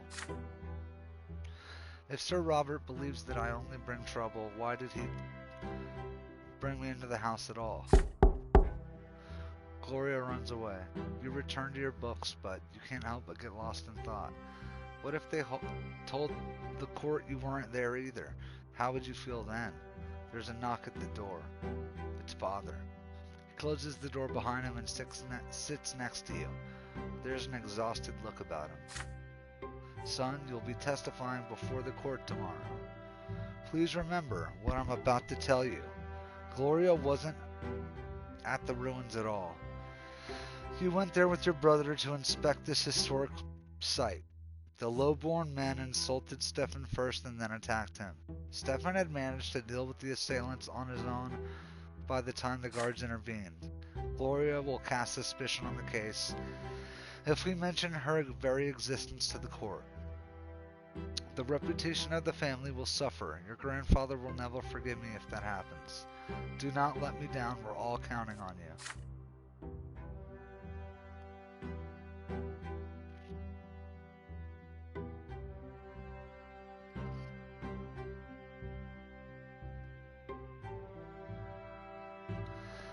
You recall the night of the fight like it was a moment ago. Gloria sprawled under the feet of those cackling thugs, her poetry, her greatest treasure, scattered on the ground.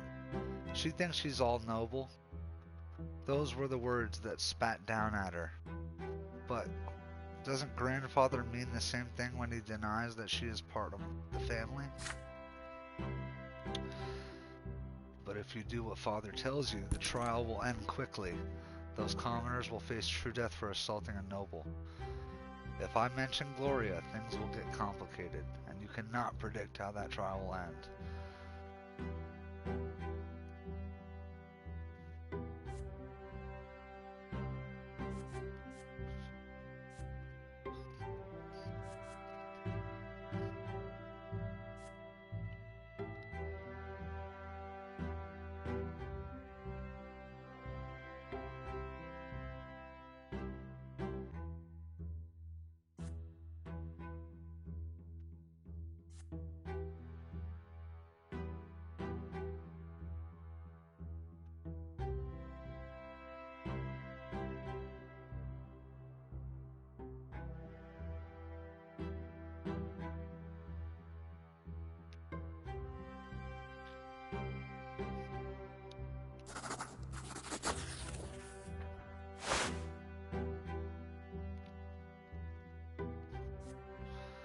Okay, we nod in agreement, and a faint smile appears on Father's fatigued face. Thank you, son. This is an important case for our family, and for me as well. I appreciate your support. The day comes. The trial takes place in the lesser hall of the city prefecture. Sir Elborn himself presides as the judge. You are seated next to Father and Stefan. You testify to the court one after another. You echo your brother's testimony to the letter. The young commoners insulted you as you were both walking by the ruins. Then they assaulted you. Stefan defended you. The lives of the 4 thugs are forfeit. Sir Elborn rises to deliver the sentence. The court of Anazat judges you guilty of assaulting Stefan Brante, a nobleman. All 4 defendants are sentenced to true death by hanging. There is defendants turn pale. Their mothers are bawling and crying, and everybody in the court feels the dreadful power of the law, and it is stern and just. That very power has been invoked by this sentence, and by that very sentence, the lives of 4 young men are literally forfeit for all eternity. The gallows await. Stefan and grandfather stand in the front row. The wood creaks. The trapdoors open under the young men's feet, and they dangle in the air, wheezing and reaching out for support with their feet in their final moments. Father lets out an inaudible sigh of relief. It is all over now. When Gloria comes back home the day after, she refuses to eat dinner and locks herself in her room. Before she leaves, however, you notice a scratch on her face, and her hair's disheveled. You go to her room and knock at the door, but she will not open. Then she finally replies she's already gone to bed and you should leave. Did you do the right thing during the trial? Your sister is still being bullied. No one knows she has a family to defend her. And Gloria does not want to be defended now. Those 4 commoners saw no mercy. Their lives ended for assaulting a nobleman. What did you seek to prove with this? And to whom? Was it worth it in the end?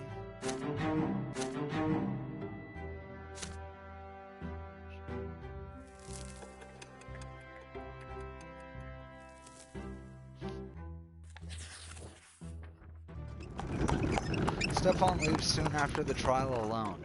Grandfather does not go with him. For the first time in a long while, he lingers in the house for more than a fortnight.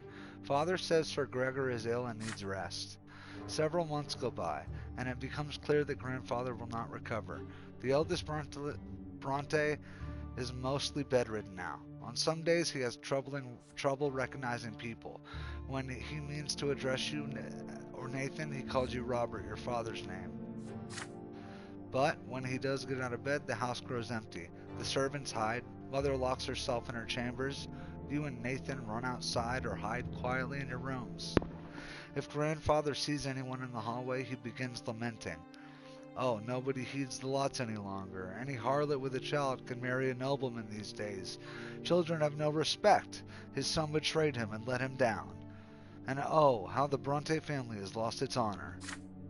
Again and again you hear grandfather knocking at mother's door, screaming that it's all her fault. He blames her for ruining his chances to find bliss in the hereafter.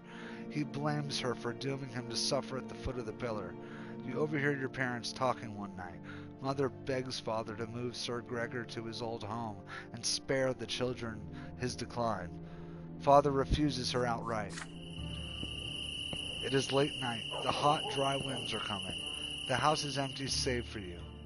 Nathan, Gloria, mother, and grandfather in his bed. Father is left for the capital on business. You are engrossed in its history of the empire, snapping out of your reverie only when the clock strikes midnight. You blow out the candle and get ready for bed. You hear the shuffling of heavy feet outside the door. You see light in the hallway. Grandfather. What could he want in this middle of the night? You peek into the hallway once he's passed. Grandfather's figure sways as he heads for the door to mother's chambers. He opens the door and walks in. You hear him saying something quietly. Your unease is stronger than your fear now. You sneak closer to his words. You foul commoner. I have to cleanse my sins. I have to save my soul. You are my greatest sin. You and what you have done to Robert and this family. I should put a stop to this marriage.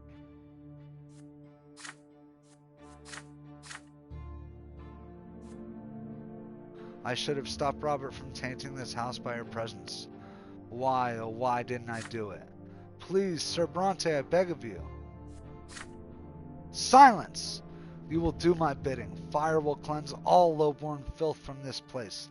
Fire, fire and flame will free Robert from this disgrace. This is for my son's sake, for my son's sake, for my sake. I need to eradicate this low-born filth. The twins, they are calling for me now. I can feel it. I can feel it. Yo, is he really about to do this shit? I beg of you, please have mercy! Mother begins to cry. You run into the room, unable to stay out of this any longer. Grandfather's gaunt figure looms over Mother's bed, a lit oil lamp in his hand. Mother is sprawled out on the bed, crying. Please, just let me warn the children, I beg of you, Sir Brante. Your steps are loud enough to be heard. Grandfather turns to look at you. Stay out of this, Andrew. Be more useful for once. Worldly matters concern me no longer. I see only my sins now, and a sinner I am. A sinner. The twins, they forgive no one. They will judge me by the pillar. I must do something. I don't want to suffer for all eternity. Go away. Mother's crying. Grandfather's still looming over the bed, driven to madness. His hand shakes as it clutches the oil lamp. His eyes shine in the dark. He truly believes this has to be done. You are suddenly torn. What if he's right? What if this is the only way for his soul to find salvation? There's no going back now. You have but a moment to act. Okay. So we can run away to rescue Nathan and Gloria.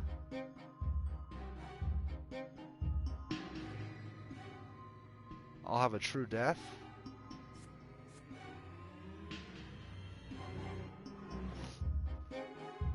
Oh yeah, I'll have a fucking another death if I let Grandfather purge his sins.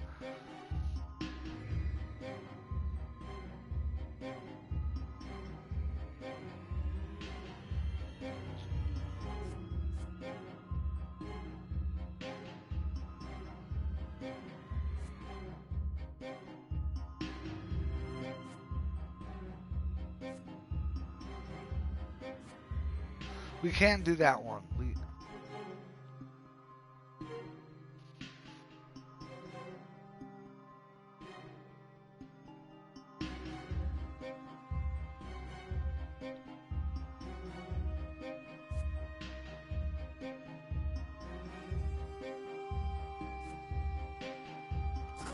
Let's try to stop Grandfather.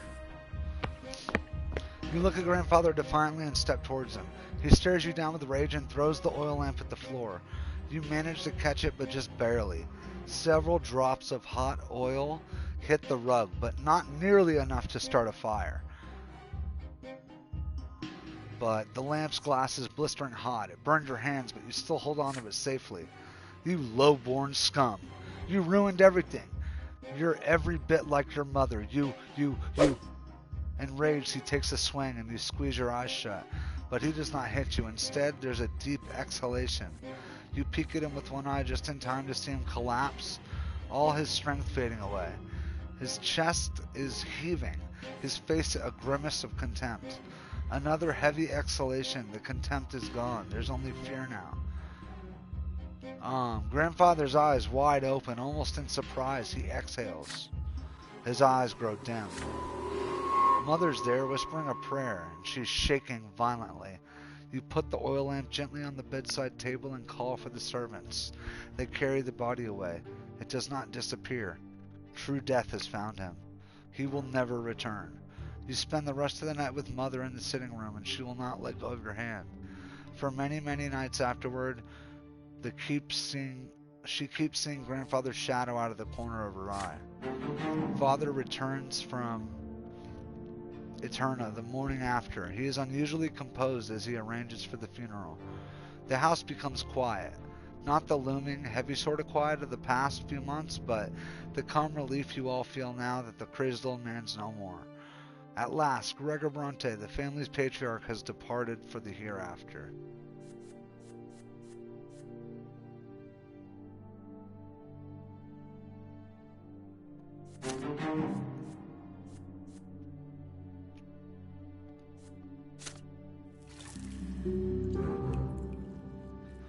Grandfather's demise. Your grandfather, Sir Gregor Brante, left this world forever to meet the twin gods.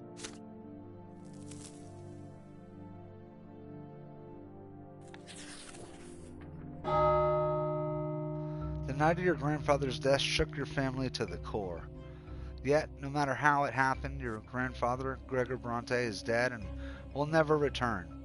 He was a fearful shadow looming over the rest of the family, the Bronte patriarch exerting his influence on all the lives below him, and all of you will remember him forever. Father is the new patriarch of the family now, yet he still cannot bring himself to sit at the head of the table where Sir Gregory used to preside. Stefan locks himself away in grandfather's bedroom every day. He will not talk to anyone. Gloria and Nathan still jump at every sound that so much as resembles the knocking of his walking stick, and Mother spends all day in prayer at the temple. And yet the house has become calm and quiet with his passing.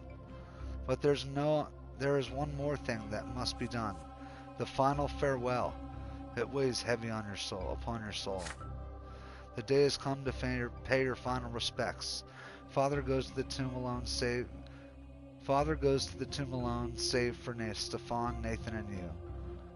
Mother and Gloria stay at home. Only nobles or those who may become nobles may join this ritual.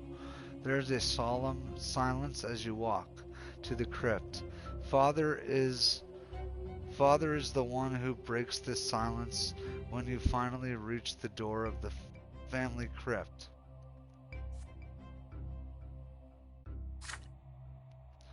Your grandfather built this crypt, and now he will be the first Brante to remain here in body forever, the first ever noble in our family. It is our duty now to hold the sacrament of flowing blood for Sir Gregor. We will honor his legacy and join him as the founder of the noble Bronte dynasty.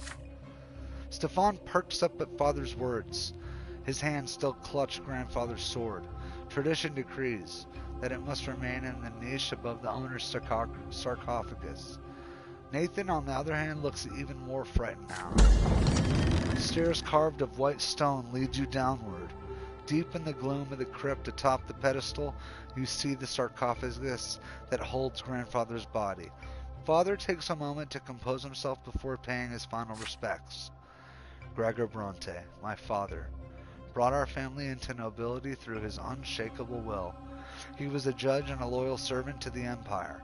He lived his life as if he had been born a noble, and he never strayed from the path he had chosen.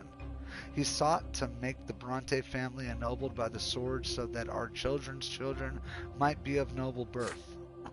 The twins know I abided by my father's words all my life, even if I could not obey him every time. Father lets up a bitter chuckle as he says this. Stephen glares at Father, then turns to glare at Nathan, at you. After all, the two of you were born of Father's shameful decision to marry a commoner. All of you remember his disastrous passing.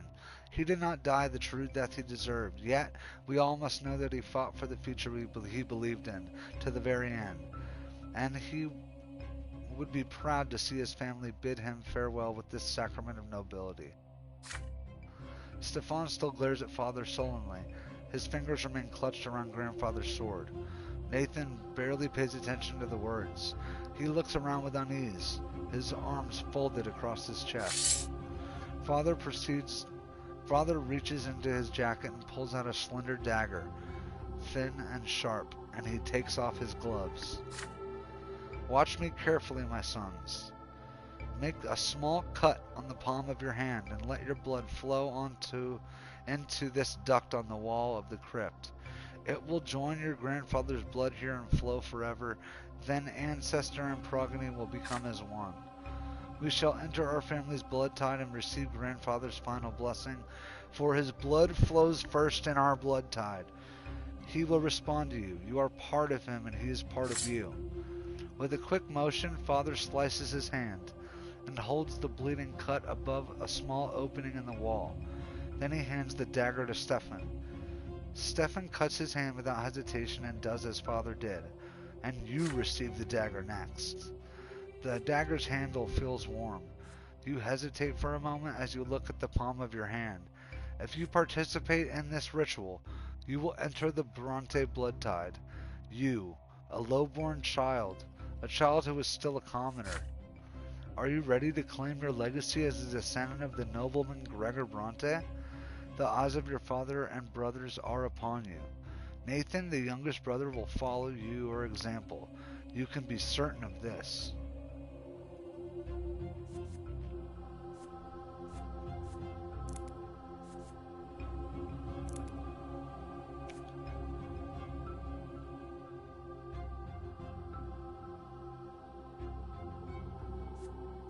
We have to give the dagger back.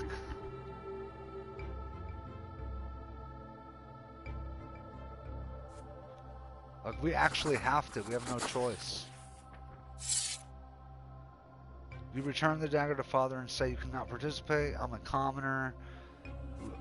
And your back bears the mark of the lash. Grandfather would have never let you honor his name as a nobleman. Nathan nods in agreement, and father furrows his brow and shakes his head.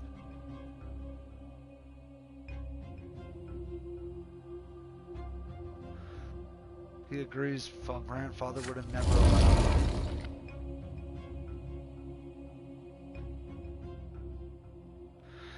The lid of the sarcophagus falls into place with a heavy resonant thud. Then suddenly you all freeze as each of you hears your late grandfather speak to you.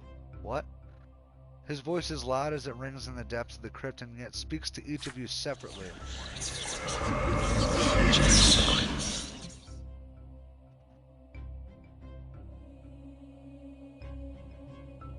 Damn! Be gone from my crypt. He's foul-blood weakling. I never knew you had it in you to rise above your meager birth, Andrew. You have not a drop of nobility in you, and your pathetic little brother is the same. You are a taint upon my flesh and blood. Be gone from my crypt.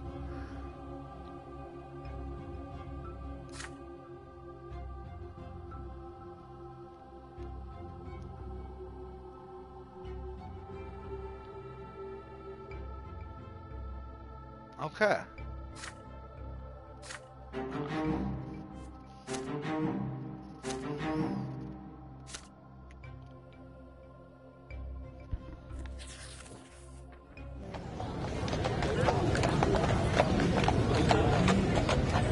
Grandfather's passing and last respect have left a mark on the entire family. His words relayed from the hereafter keep echoing in your mind. You'd still do your best to avoid the memory of grandfather's last night and spend more time on the city streets with Tomas and your other classmates. The road by the house reminds you of another clash with death. Sometimes, as you walk along that road, you recall Sophia, the beautiful girl with the wonderful eyes and the terrifying thundering hooves. You have not seen Sophia since that fateful day. The children who live nearby say her parents sent her to a rich Archlean family, the Ottons, as a servant. The sun is set. The pillar shines palely in the dark sky. Tomas is ill, so you decide to visit him and tell him the latest news. The streets seem oddly agitated tonight, full of horses, cloaked men, strange faces, and hushed voices. A young nobleman is in a heavy embroidered cloak is walking back and forth, clutching his sword nervously. There is a grimace of rage on his delicate blue face. He's an Archnean. You overhear voices. Sir Otten! The girl's not at home. We searched the house. Her parents swear she ran away from home too. They claim they wanted to bring her back. Just do whatever it takes. Turn this loathsome district upside down. If you must, but bring my servant back to me. She's here. Sophia ran away from Archnean? How can this be? There is only one place on the entire street where a person could hide. The abandoned Moral House. 4 houses away from ours. You head there, doing your best not to attract attention. The lopsided house built of yellow brick has been abandoned for 20 years or so. You remember playing there as a boy. You glimpse a figure inside, even before you enter. A pair of eyes glimmer in the dark. You would recognize them even after another 4 years. Sophia's grown up. She is almost an adult now, and her face is full of fear. She's not the easygoing girl next door that you remember. She finally recognizes you. Oh, it's you, Andrew. Be quiet. They're all looking for me. I ran away from the youngest Otten. I might be in for a lesser death here, but I'd rather die than spend another day in their slavery. I'm just a thing to him, just a toy to play with. Sophia winces and closes her mouth as she says this. There's a glint of bright yellow deep in her eyes. I ran to my parents. I told them all about the men I had to serve, and they went and alerted the Ottons. They don't want to be the target of their ire. But you aren't going to tip them off, are you? The barking and shouting are getting closer to Sophia's voice grows quiet. She runs off to the darkest corner of the house before you can answer. One of Otten's servants is so close you can hear his cloak swishing against the ground. He notices something and calls for the others. There are more voices around you now. They approach the house from the yard and surround it. One of them seems particularly snappy, annoyed, and impatient. You have already heard this voice today. If you're in there, girl, you'd be wise to come out and quit wasting my time. All will be forgiven and you will go back where you were. You know it. And if you don't, I'll drag you out by your hair. The hilt of young Arcanian's sword bashes at the door. He's about to lose his patience. Sophia hugs the wall in the dark, trying to stay still. She glances at you. What will you do? Your heart racing? Can you act against the Arcanian's orders? Do you have the gall to defy the mighty nobleman?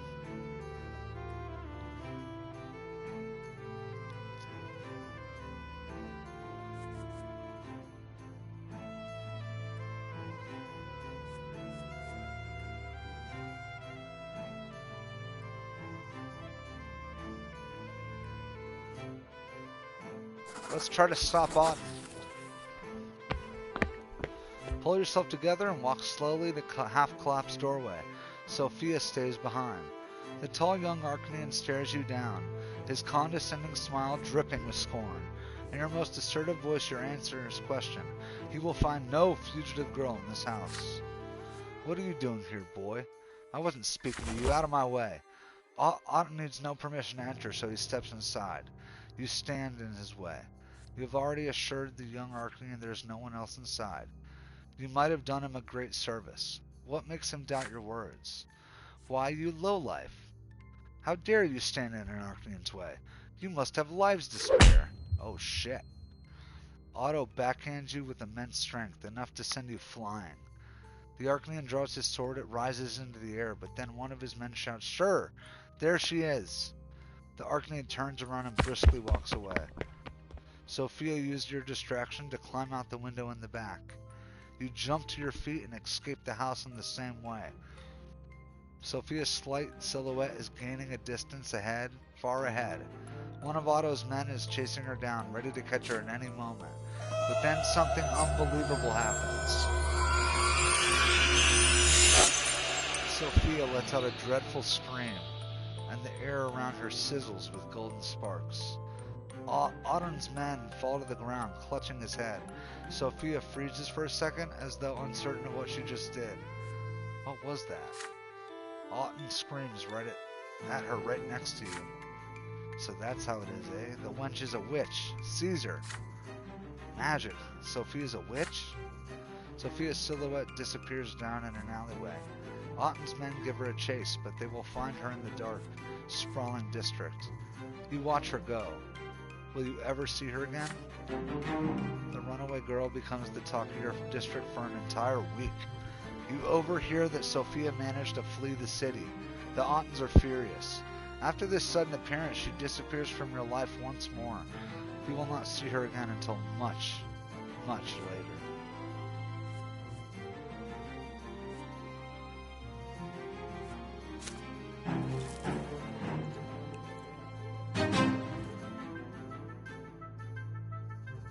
Damn, son. Okay.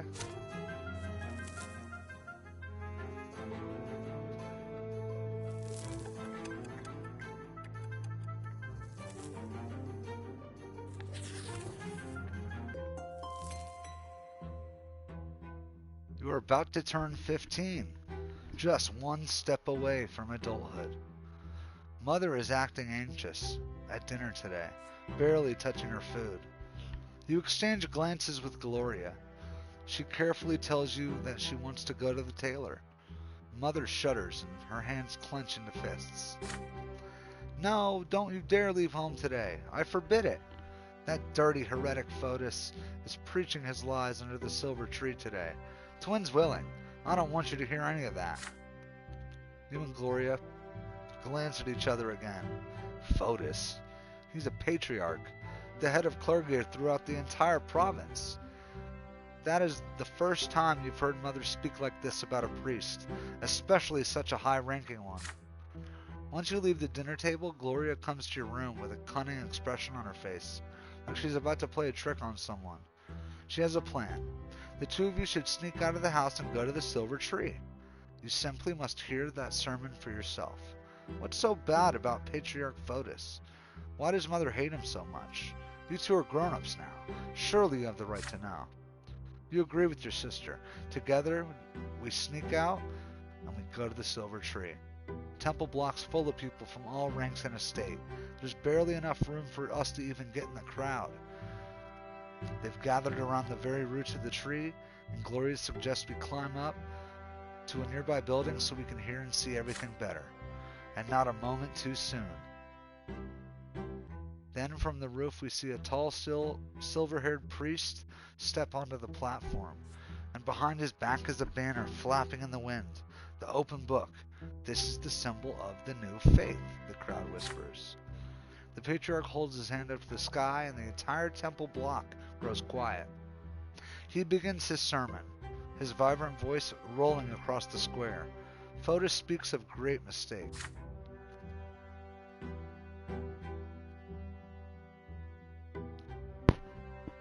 I'm going to leave this one to read. My voice is getting shot.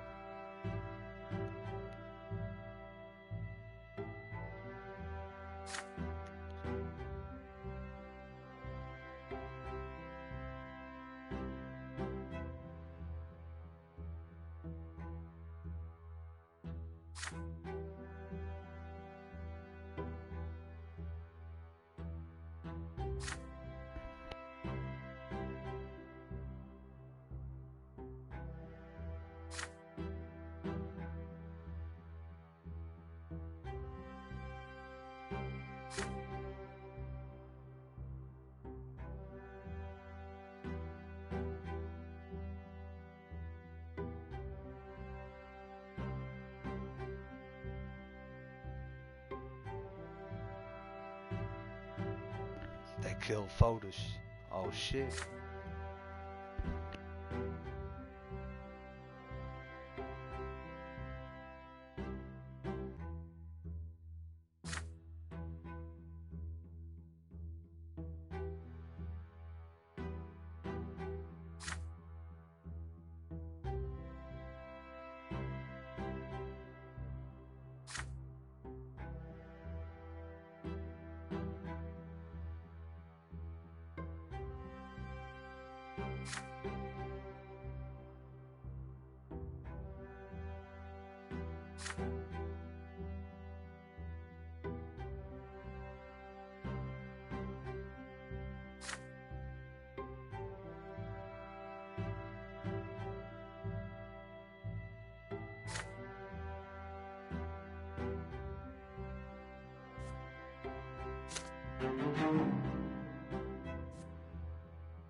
Tomorrow you turn 16.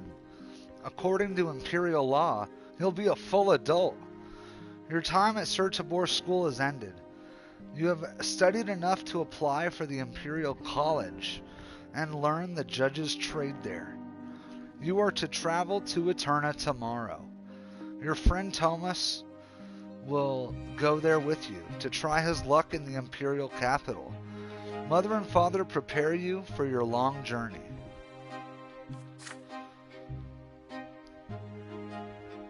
Remember, son, there's only one goal for you. You must become a student at the Imperial College.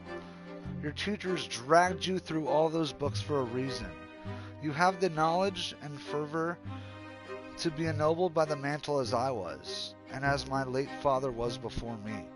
And who knows, maybe one day you will be the one to write the name Brante in the blue book and ensure that your children's children will be noble by birth. Then Mother speaks to you carefully. There is worry in her eyes. But Robert, there may be another path for our son. Stefan, your firstborn, was born a noble. He will surely earn the title for the entire Brante family. Your second son bears the favor of the twins. For him, the path of the priest is a worthy calling, no less than a nobleman's sword. Damn, so I could take the spiritual side or the nobleman's side. They have been arguing about your future for a while now. Still, she would never defy the will of a nobleman and her husband. You smile at them both, trying to placate them. Gloria laughs quietly behind their backs. Just don't become a snoot like Stefan, and you'll do just fine.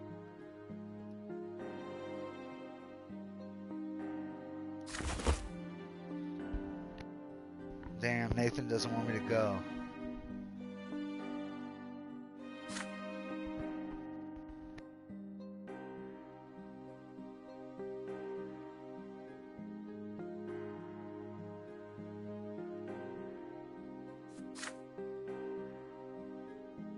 This is it. All your lessons have been learned. All your things have been packed for the road. You will leave the family home tomorrow. Tonight is your last night at home before your departure. You walk through the rooms one last time. The sitting room where Mother used to read you fairy tales. The library where Gloria used to spend all her time. Father's study, which you entered only on special occasions, and the backyard where you taught Nathan to build towers one summer. The whole place feels so familiar, so dear to you. It feels like home. You've lived here for 16 years. Will you ever return? It is getting late. Everyone's already in their rooms, but you hesitate. Father, Mother, Gloria, Nathan. It will be a long time before you see them again. Who will you spend your last few hours at home with?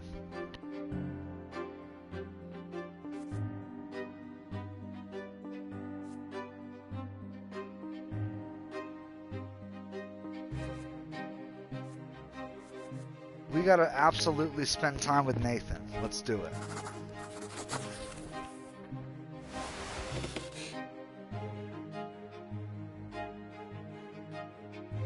Okay, good. Nathan's already in bed, but he's snoring, but once we approach him, he smiles with joy. Hi, hey, can we go outside? I need your help with something. We creep quietly downstairs. Sweet.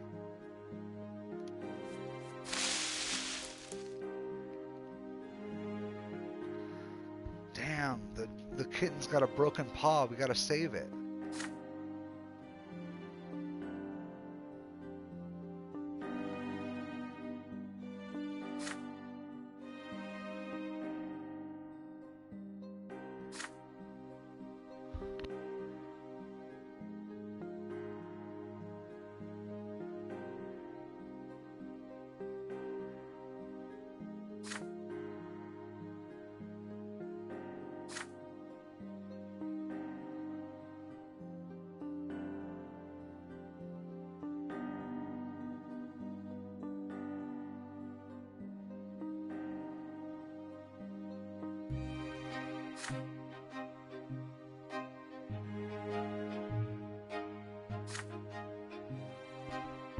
At this point, I'm going to have y'all I'm going to slowly click the pages. My voice is just shot.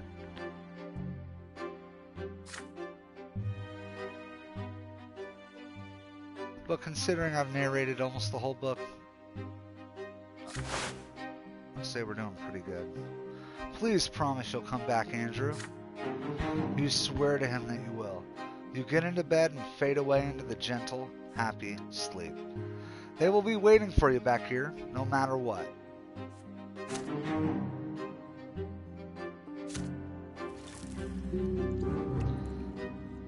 And that is it. We have officially departed from our childhood home, and we are headed to our future in Eterna, the capital of the Empire.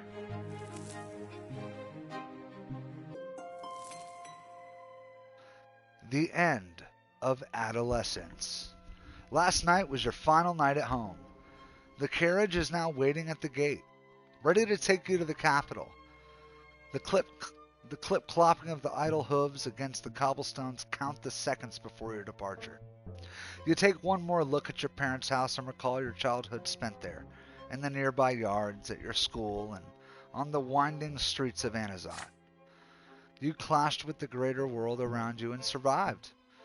You felt the tingle of emotion for the first time, and you were taught by the school and the streets. You explored the city of your birth, and you learned something of its past. You witnessed first-hand events that will be remembered by history for all of time. All of this is yours now, forever. You saw death, lesser death, followed by rebirth, and the true death that takes and never gives back. And you saw death lying in wait to strike the unaware, like a beast stalking its prey. And you saw grandfather's angry grimace lit by the flickering fire of the lamp, and the Archduke's cavalry trampling those who stood in their way, and your older brother's bloodied sword slicing through the air. Death has followed you from a very young age, and yet you live on. You have a friend who has been by your side all these years. Tomas taught you many things: how to take a hit, how to keep your word, and how to remain true to your own self. And now Tomas is walking with you to the same carriage with a heavy bag slung over his shoulder, and your friend will remain your companion for the time being. Ahead of you is a long trip towards the capital and adulthood. For the first time, you will be away from your family and home. What awaits you in the future?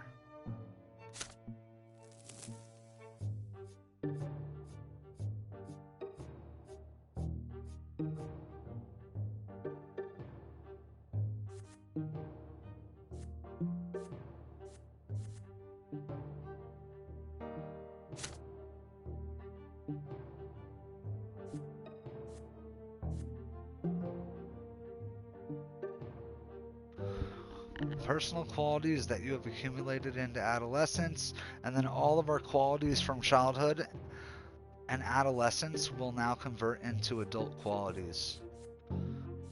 Perfect. Your inner strength and the number of lesser deaths that you've experienced. The willpower is maxed, which is very good. Getting that in our adolescence and our growing up. Okay, we're not actually continuing.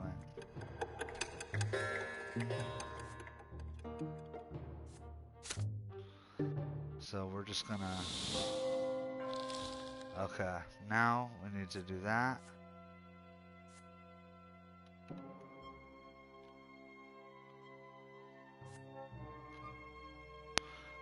I think we're good. I don't know how to end it. So I'm just gonna end it right here.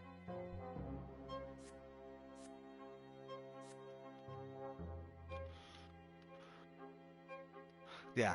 Hope y'all enjoyed chapter 2 of the life and suffering, the life and death and suffering of Sir Brante, Sir Andrew Brante. And we will see y'all in chapter 3, Youth. Cheers. And 808 Tim, out.